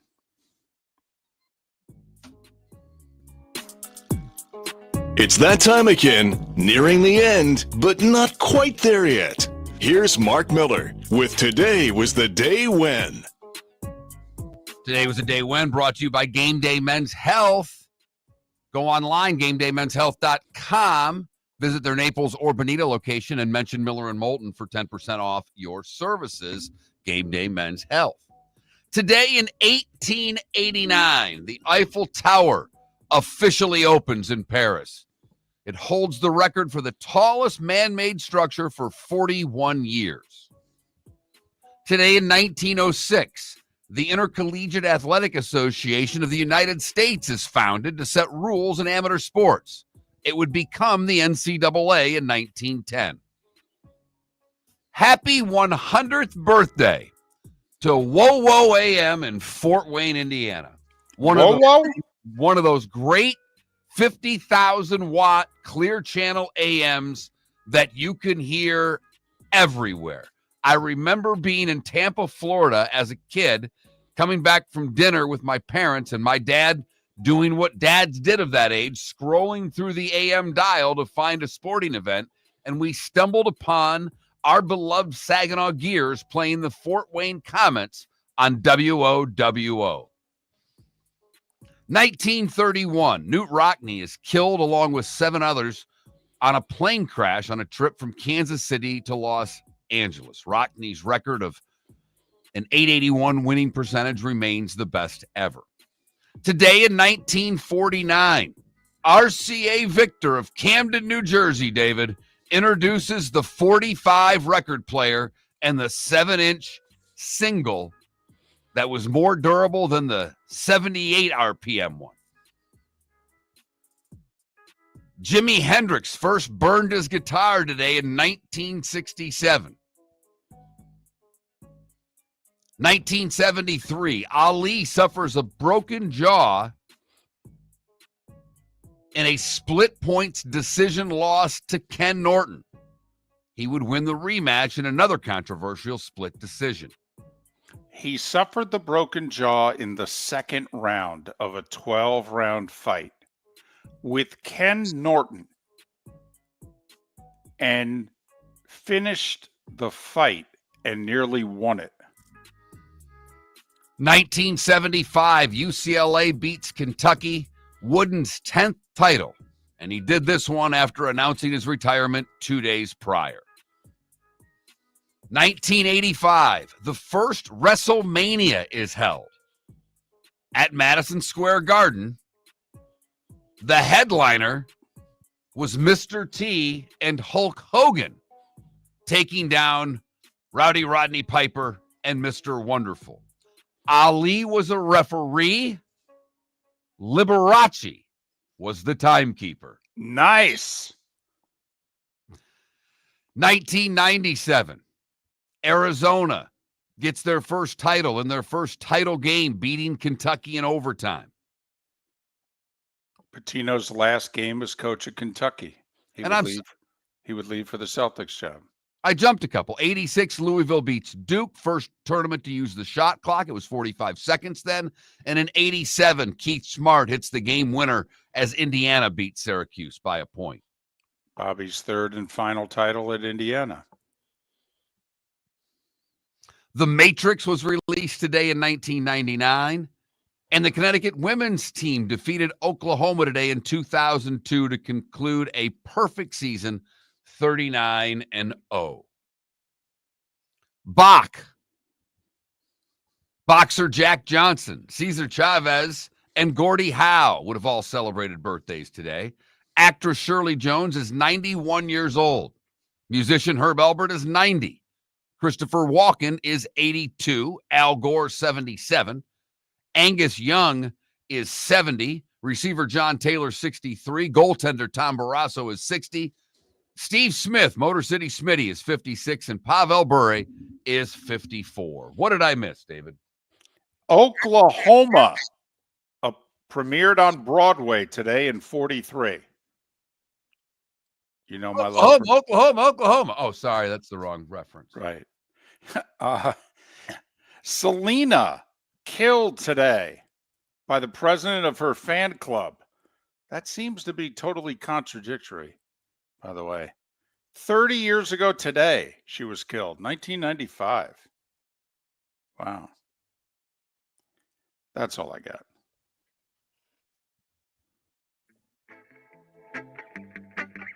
Time to see life a little bit differently. Here's Mark Miller with the good, the bad, and the ugly. What do you got, Mark? We go across the pond for the good today, where Josie Church and Anna Wallace Hadrill have lived side by side in Oxford since the 1980s. Over the weekend, they celebrated their birthdays together. They were born on the same day. They were born on the same day in 1924. That makes each of these women 101 years old. And the fact that they've been neighbors for over 40 years, next door neighbors, is pretty crazy. Anne, by the way, received a medal for her service in the Royal Navy last year, where she worked as a lexicographer and a radio mechanic during the Second World War. Pretty impressive. For the bad, we come back to the Sunshine State, where in Sumter County, a trooper with a canine stopped to give the dog a rest break. He noticed a white Nissan parked in front of a cemetery with the windows down and no one inside the car. That's because the couple that had the Nissan were making whoopee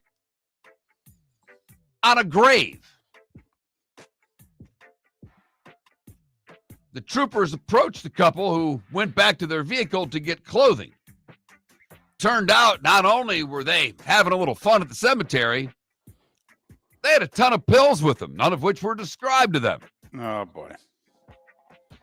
So 43-year-old Stephanie Wegman was arrested on the spot. Finally, the ugly, we go to Provo, Utah, where Ralph Laurent was arrested after entering a restaurant stark naked and flexing his muscles aggressively and following people. Now, someone said he had a gun during this whole thing. No word on where he tried to holster the gun. Police found him in the middle of the street when they arrived on the scene, still completely naked, and that's how he was taken into custody. That is the good, the bad, and the ugly on today, March the 31st, here on Miller and Moulton. Yeah, I don't think you can ever get away with making whoopee, at a grave site unless you both knew the person well and knew they would approve. I mean, I don't know. That seems to be a tough one to pass the smell test. I'm with you. I have a honorable mention for a good. Something that happened, well, not to me, but happened while in front of me. And this couldn't have happened to a person who cares more about this subject than me. I went into Publix on Saturday. I had 5 items, David, which means I went in the 10 and under. Right. And there was one lady ahead of me, and they were checking her out as I placed my 5 items on the lane there. And a lady approached behind me with a cart full of items, much more than 10. Right. The cashier politely looked at her and said, "Excuse me, ma'am, this is the express lane. You'll have to go somewhere else." I almost wept. I told her, "You just made my day." Wow. Yeah. See, it can be done. It can be done. She did it politely and nicely. The lady was not at all upset. She said, "Oh, I'm sorry," and went to the other lane. It was right. What part of 10 items or less are we She having made a mistake. trouble She with? didn't see it. So good for her. Good for the worker. Everybody wins. Also, because you would have stalled forever. You would have taken it. You would have done it one item at a time. You would have gotten 4 of the yellow things out, put one item behind each, looked at the lady behind you and said, "Listen, if I were you, I'd go to a different lane. This is going to take a while." So we got a bunch of NBA games tonight, and we've got a TNT doubleheader. Celtics and Grizzlies at 7:30. Remember, Memphis fired their coach Friday. They're staggering down the finish, apparently. Houston's at the Lakers at 10 o'clock. I think LeBron's back. I think he came back the other day. So 7:30 and 10 on TNT. Boston and Memphis, Houston and the Lakers. For what it's worth, both the Magic and Heat are in action tonight. Orlando at home for the Clippers. Clippers a slight favorite. Heat an 8.5-point road favorite in Washington. 4 games in the NHL tonight. I don't know if any of them are important. Not really. It doesn't look like it to me. I mean, maybe the Calgary-Colorado game, because Calgary's still in it points-wise. I think there's 6 points back with 3 games in hand. But here we go. Women's basketball tonight to cement their Final Four. The early game on ESPN Texas and TCU. The late game, UConn and USC. USC without their star player, Juju Watkins. UConn is now a 14.5-point favorite against a 1 seed. And after Connecticut wins, we'll figure out what Gino Auriemma can complain about heading to the Final Four. Because all he did was complain about the double regional and not getting enough shoot-around time and having to practice early and anything else he could muster up complaints about. I got to agree with him. I do. I think it's also selling your sport short. Really? You're going to have all these games in 2 locations? Spokane and Birmingham? He even said, he goes, you can't have 4 locations, make it easier for the fans to get to the games? He goes, only Spokane and Birmingham? I don't know. I believe it or not, and Mark, you're right. He did. He complained about a lot of things. He's got coaches agreeing with him who don't normally agree with him. And David, I understand the complaints, but there aren't enough schools that draw to have 4 sites, unless you're going to put them in really small venues. I mean, the South Carolina women's basketball program operated at a nearly $6 million deficit last year. They're the best team in the sport. Well, wait till they get some of that 21 million. Exactly. Exactly. Obviously, we got baseball. Okay. Don't know how many of you pay attention, but we do have Major League Baseball. Marlins stay at home. They're taking on the Mets. 6:40 start, Mark. That game should be over by about 9:15. That works, doesn't it? It does. Rays hosting the Pirates. I think this is the first night game at Steinbrenner Field. 7:05 start. So, Twins in the South Side looking for their first win as they're 0-3. Red Sox and Orioles this afternoon. That should be a pretty good series. Your Tigers looking for their first winner in Seattle. Throwing their stud rookie pitcher tonight for the first time. And fortunately for the Braves, it keeps getting easier. They're 0-4. They're headed to Los Angeles to play the Dodgers. Wow. This could be a pretty rough start to the season. Miller and Moulton. David Sampson tomorrow. Have a great rest of your day. Basketball's hardwood. What a great time to stop in at the Floor Meisters and look at their hardwood. A large selection to choose from, including Mirage hardwood flooring. Floor Meisters has a look and style you want. Mirage wood is grown and made in Canada from the finest quality wood flooring you'll find. And while you're in, ask to see the Petite Enfant collection. 5 custom colors made only for the Floor Meisters. So good it has a 35-year warranty. Floor Meisters, 6281 Naples Boulevard, next to Costco, or floormeisters.com. Wine glasses never fall over until you get a brand new rug. Oh, no. Ketchup bottles act normal till you're wearing a new shirt. Oh, you kidding me? And rocks slide peacefully on the road till the day you get a brand new windshield. Then they fly up off the road and attack without mercy. That's why new windshields from Glass Doctor come with our windshield protection plan. Unlimited repairs and 1 replacement for 12 months. Don't just fix it, protect it. Glass Doctor. A neighborly company. For over 50 years, the Nolan family has been dedicated to protecting local families. Nolan Family Insurance is a second-generation independent agency that specializes in home, flood, auto, and boat insurance. They take the time needed to explain your coverage options and answer your questions so you can make an informed decision that's right for you. If you're looking for an agency that treats you like family, call 941-639-1122 or go to nolanagency.com. That's 941-639-1122. or nolanagency.com. American Paint Supplies, for nearly 30 years, is your one-stop shop for all your coating needs. If you are a designer, a contractor, a professional painter, or a weekend warrior, American Paint Supplies is the place where experts go to get expert solutions. At 6100 Shirley Street in Naples off of Pine Ridge, American Paint Supplies delivers the best solutions with the best products with the best support. Meet Gene and his team today at American Paint Supplies. Call 239-566-2700. That's 566-2700 or online at AmericanPaintSupplies.net. We've got a text message for Dr. Dollar.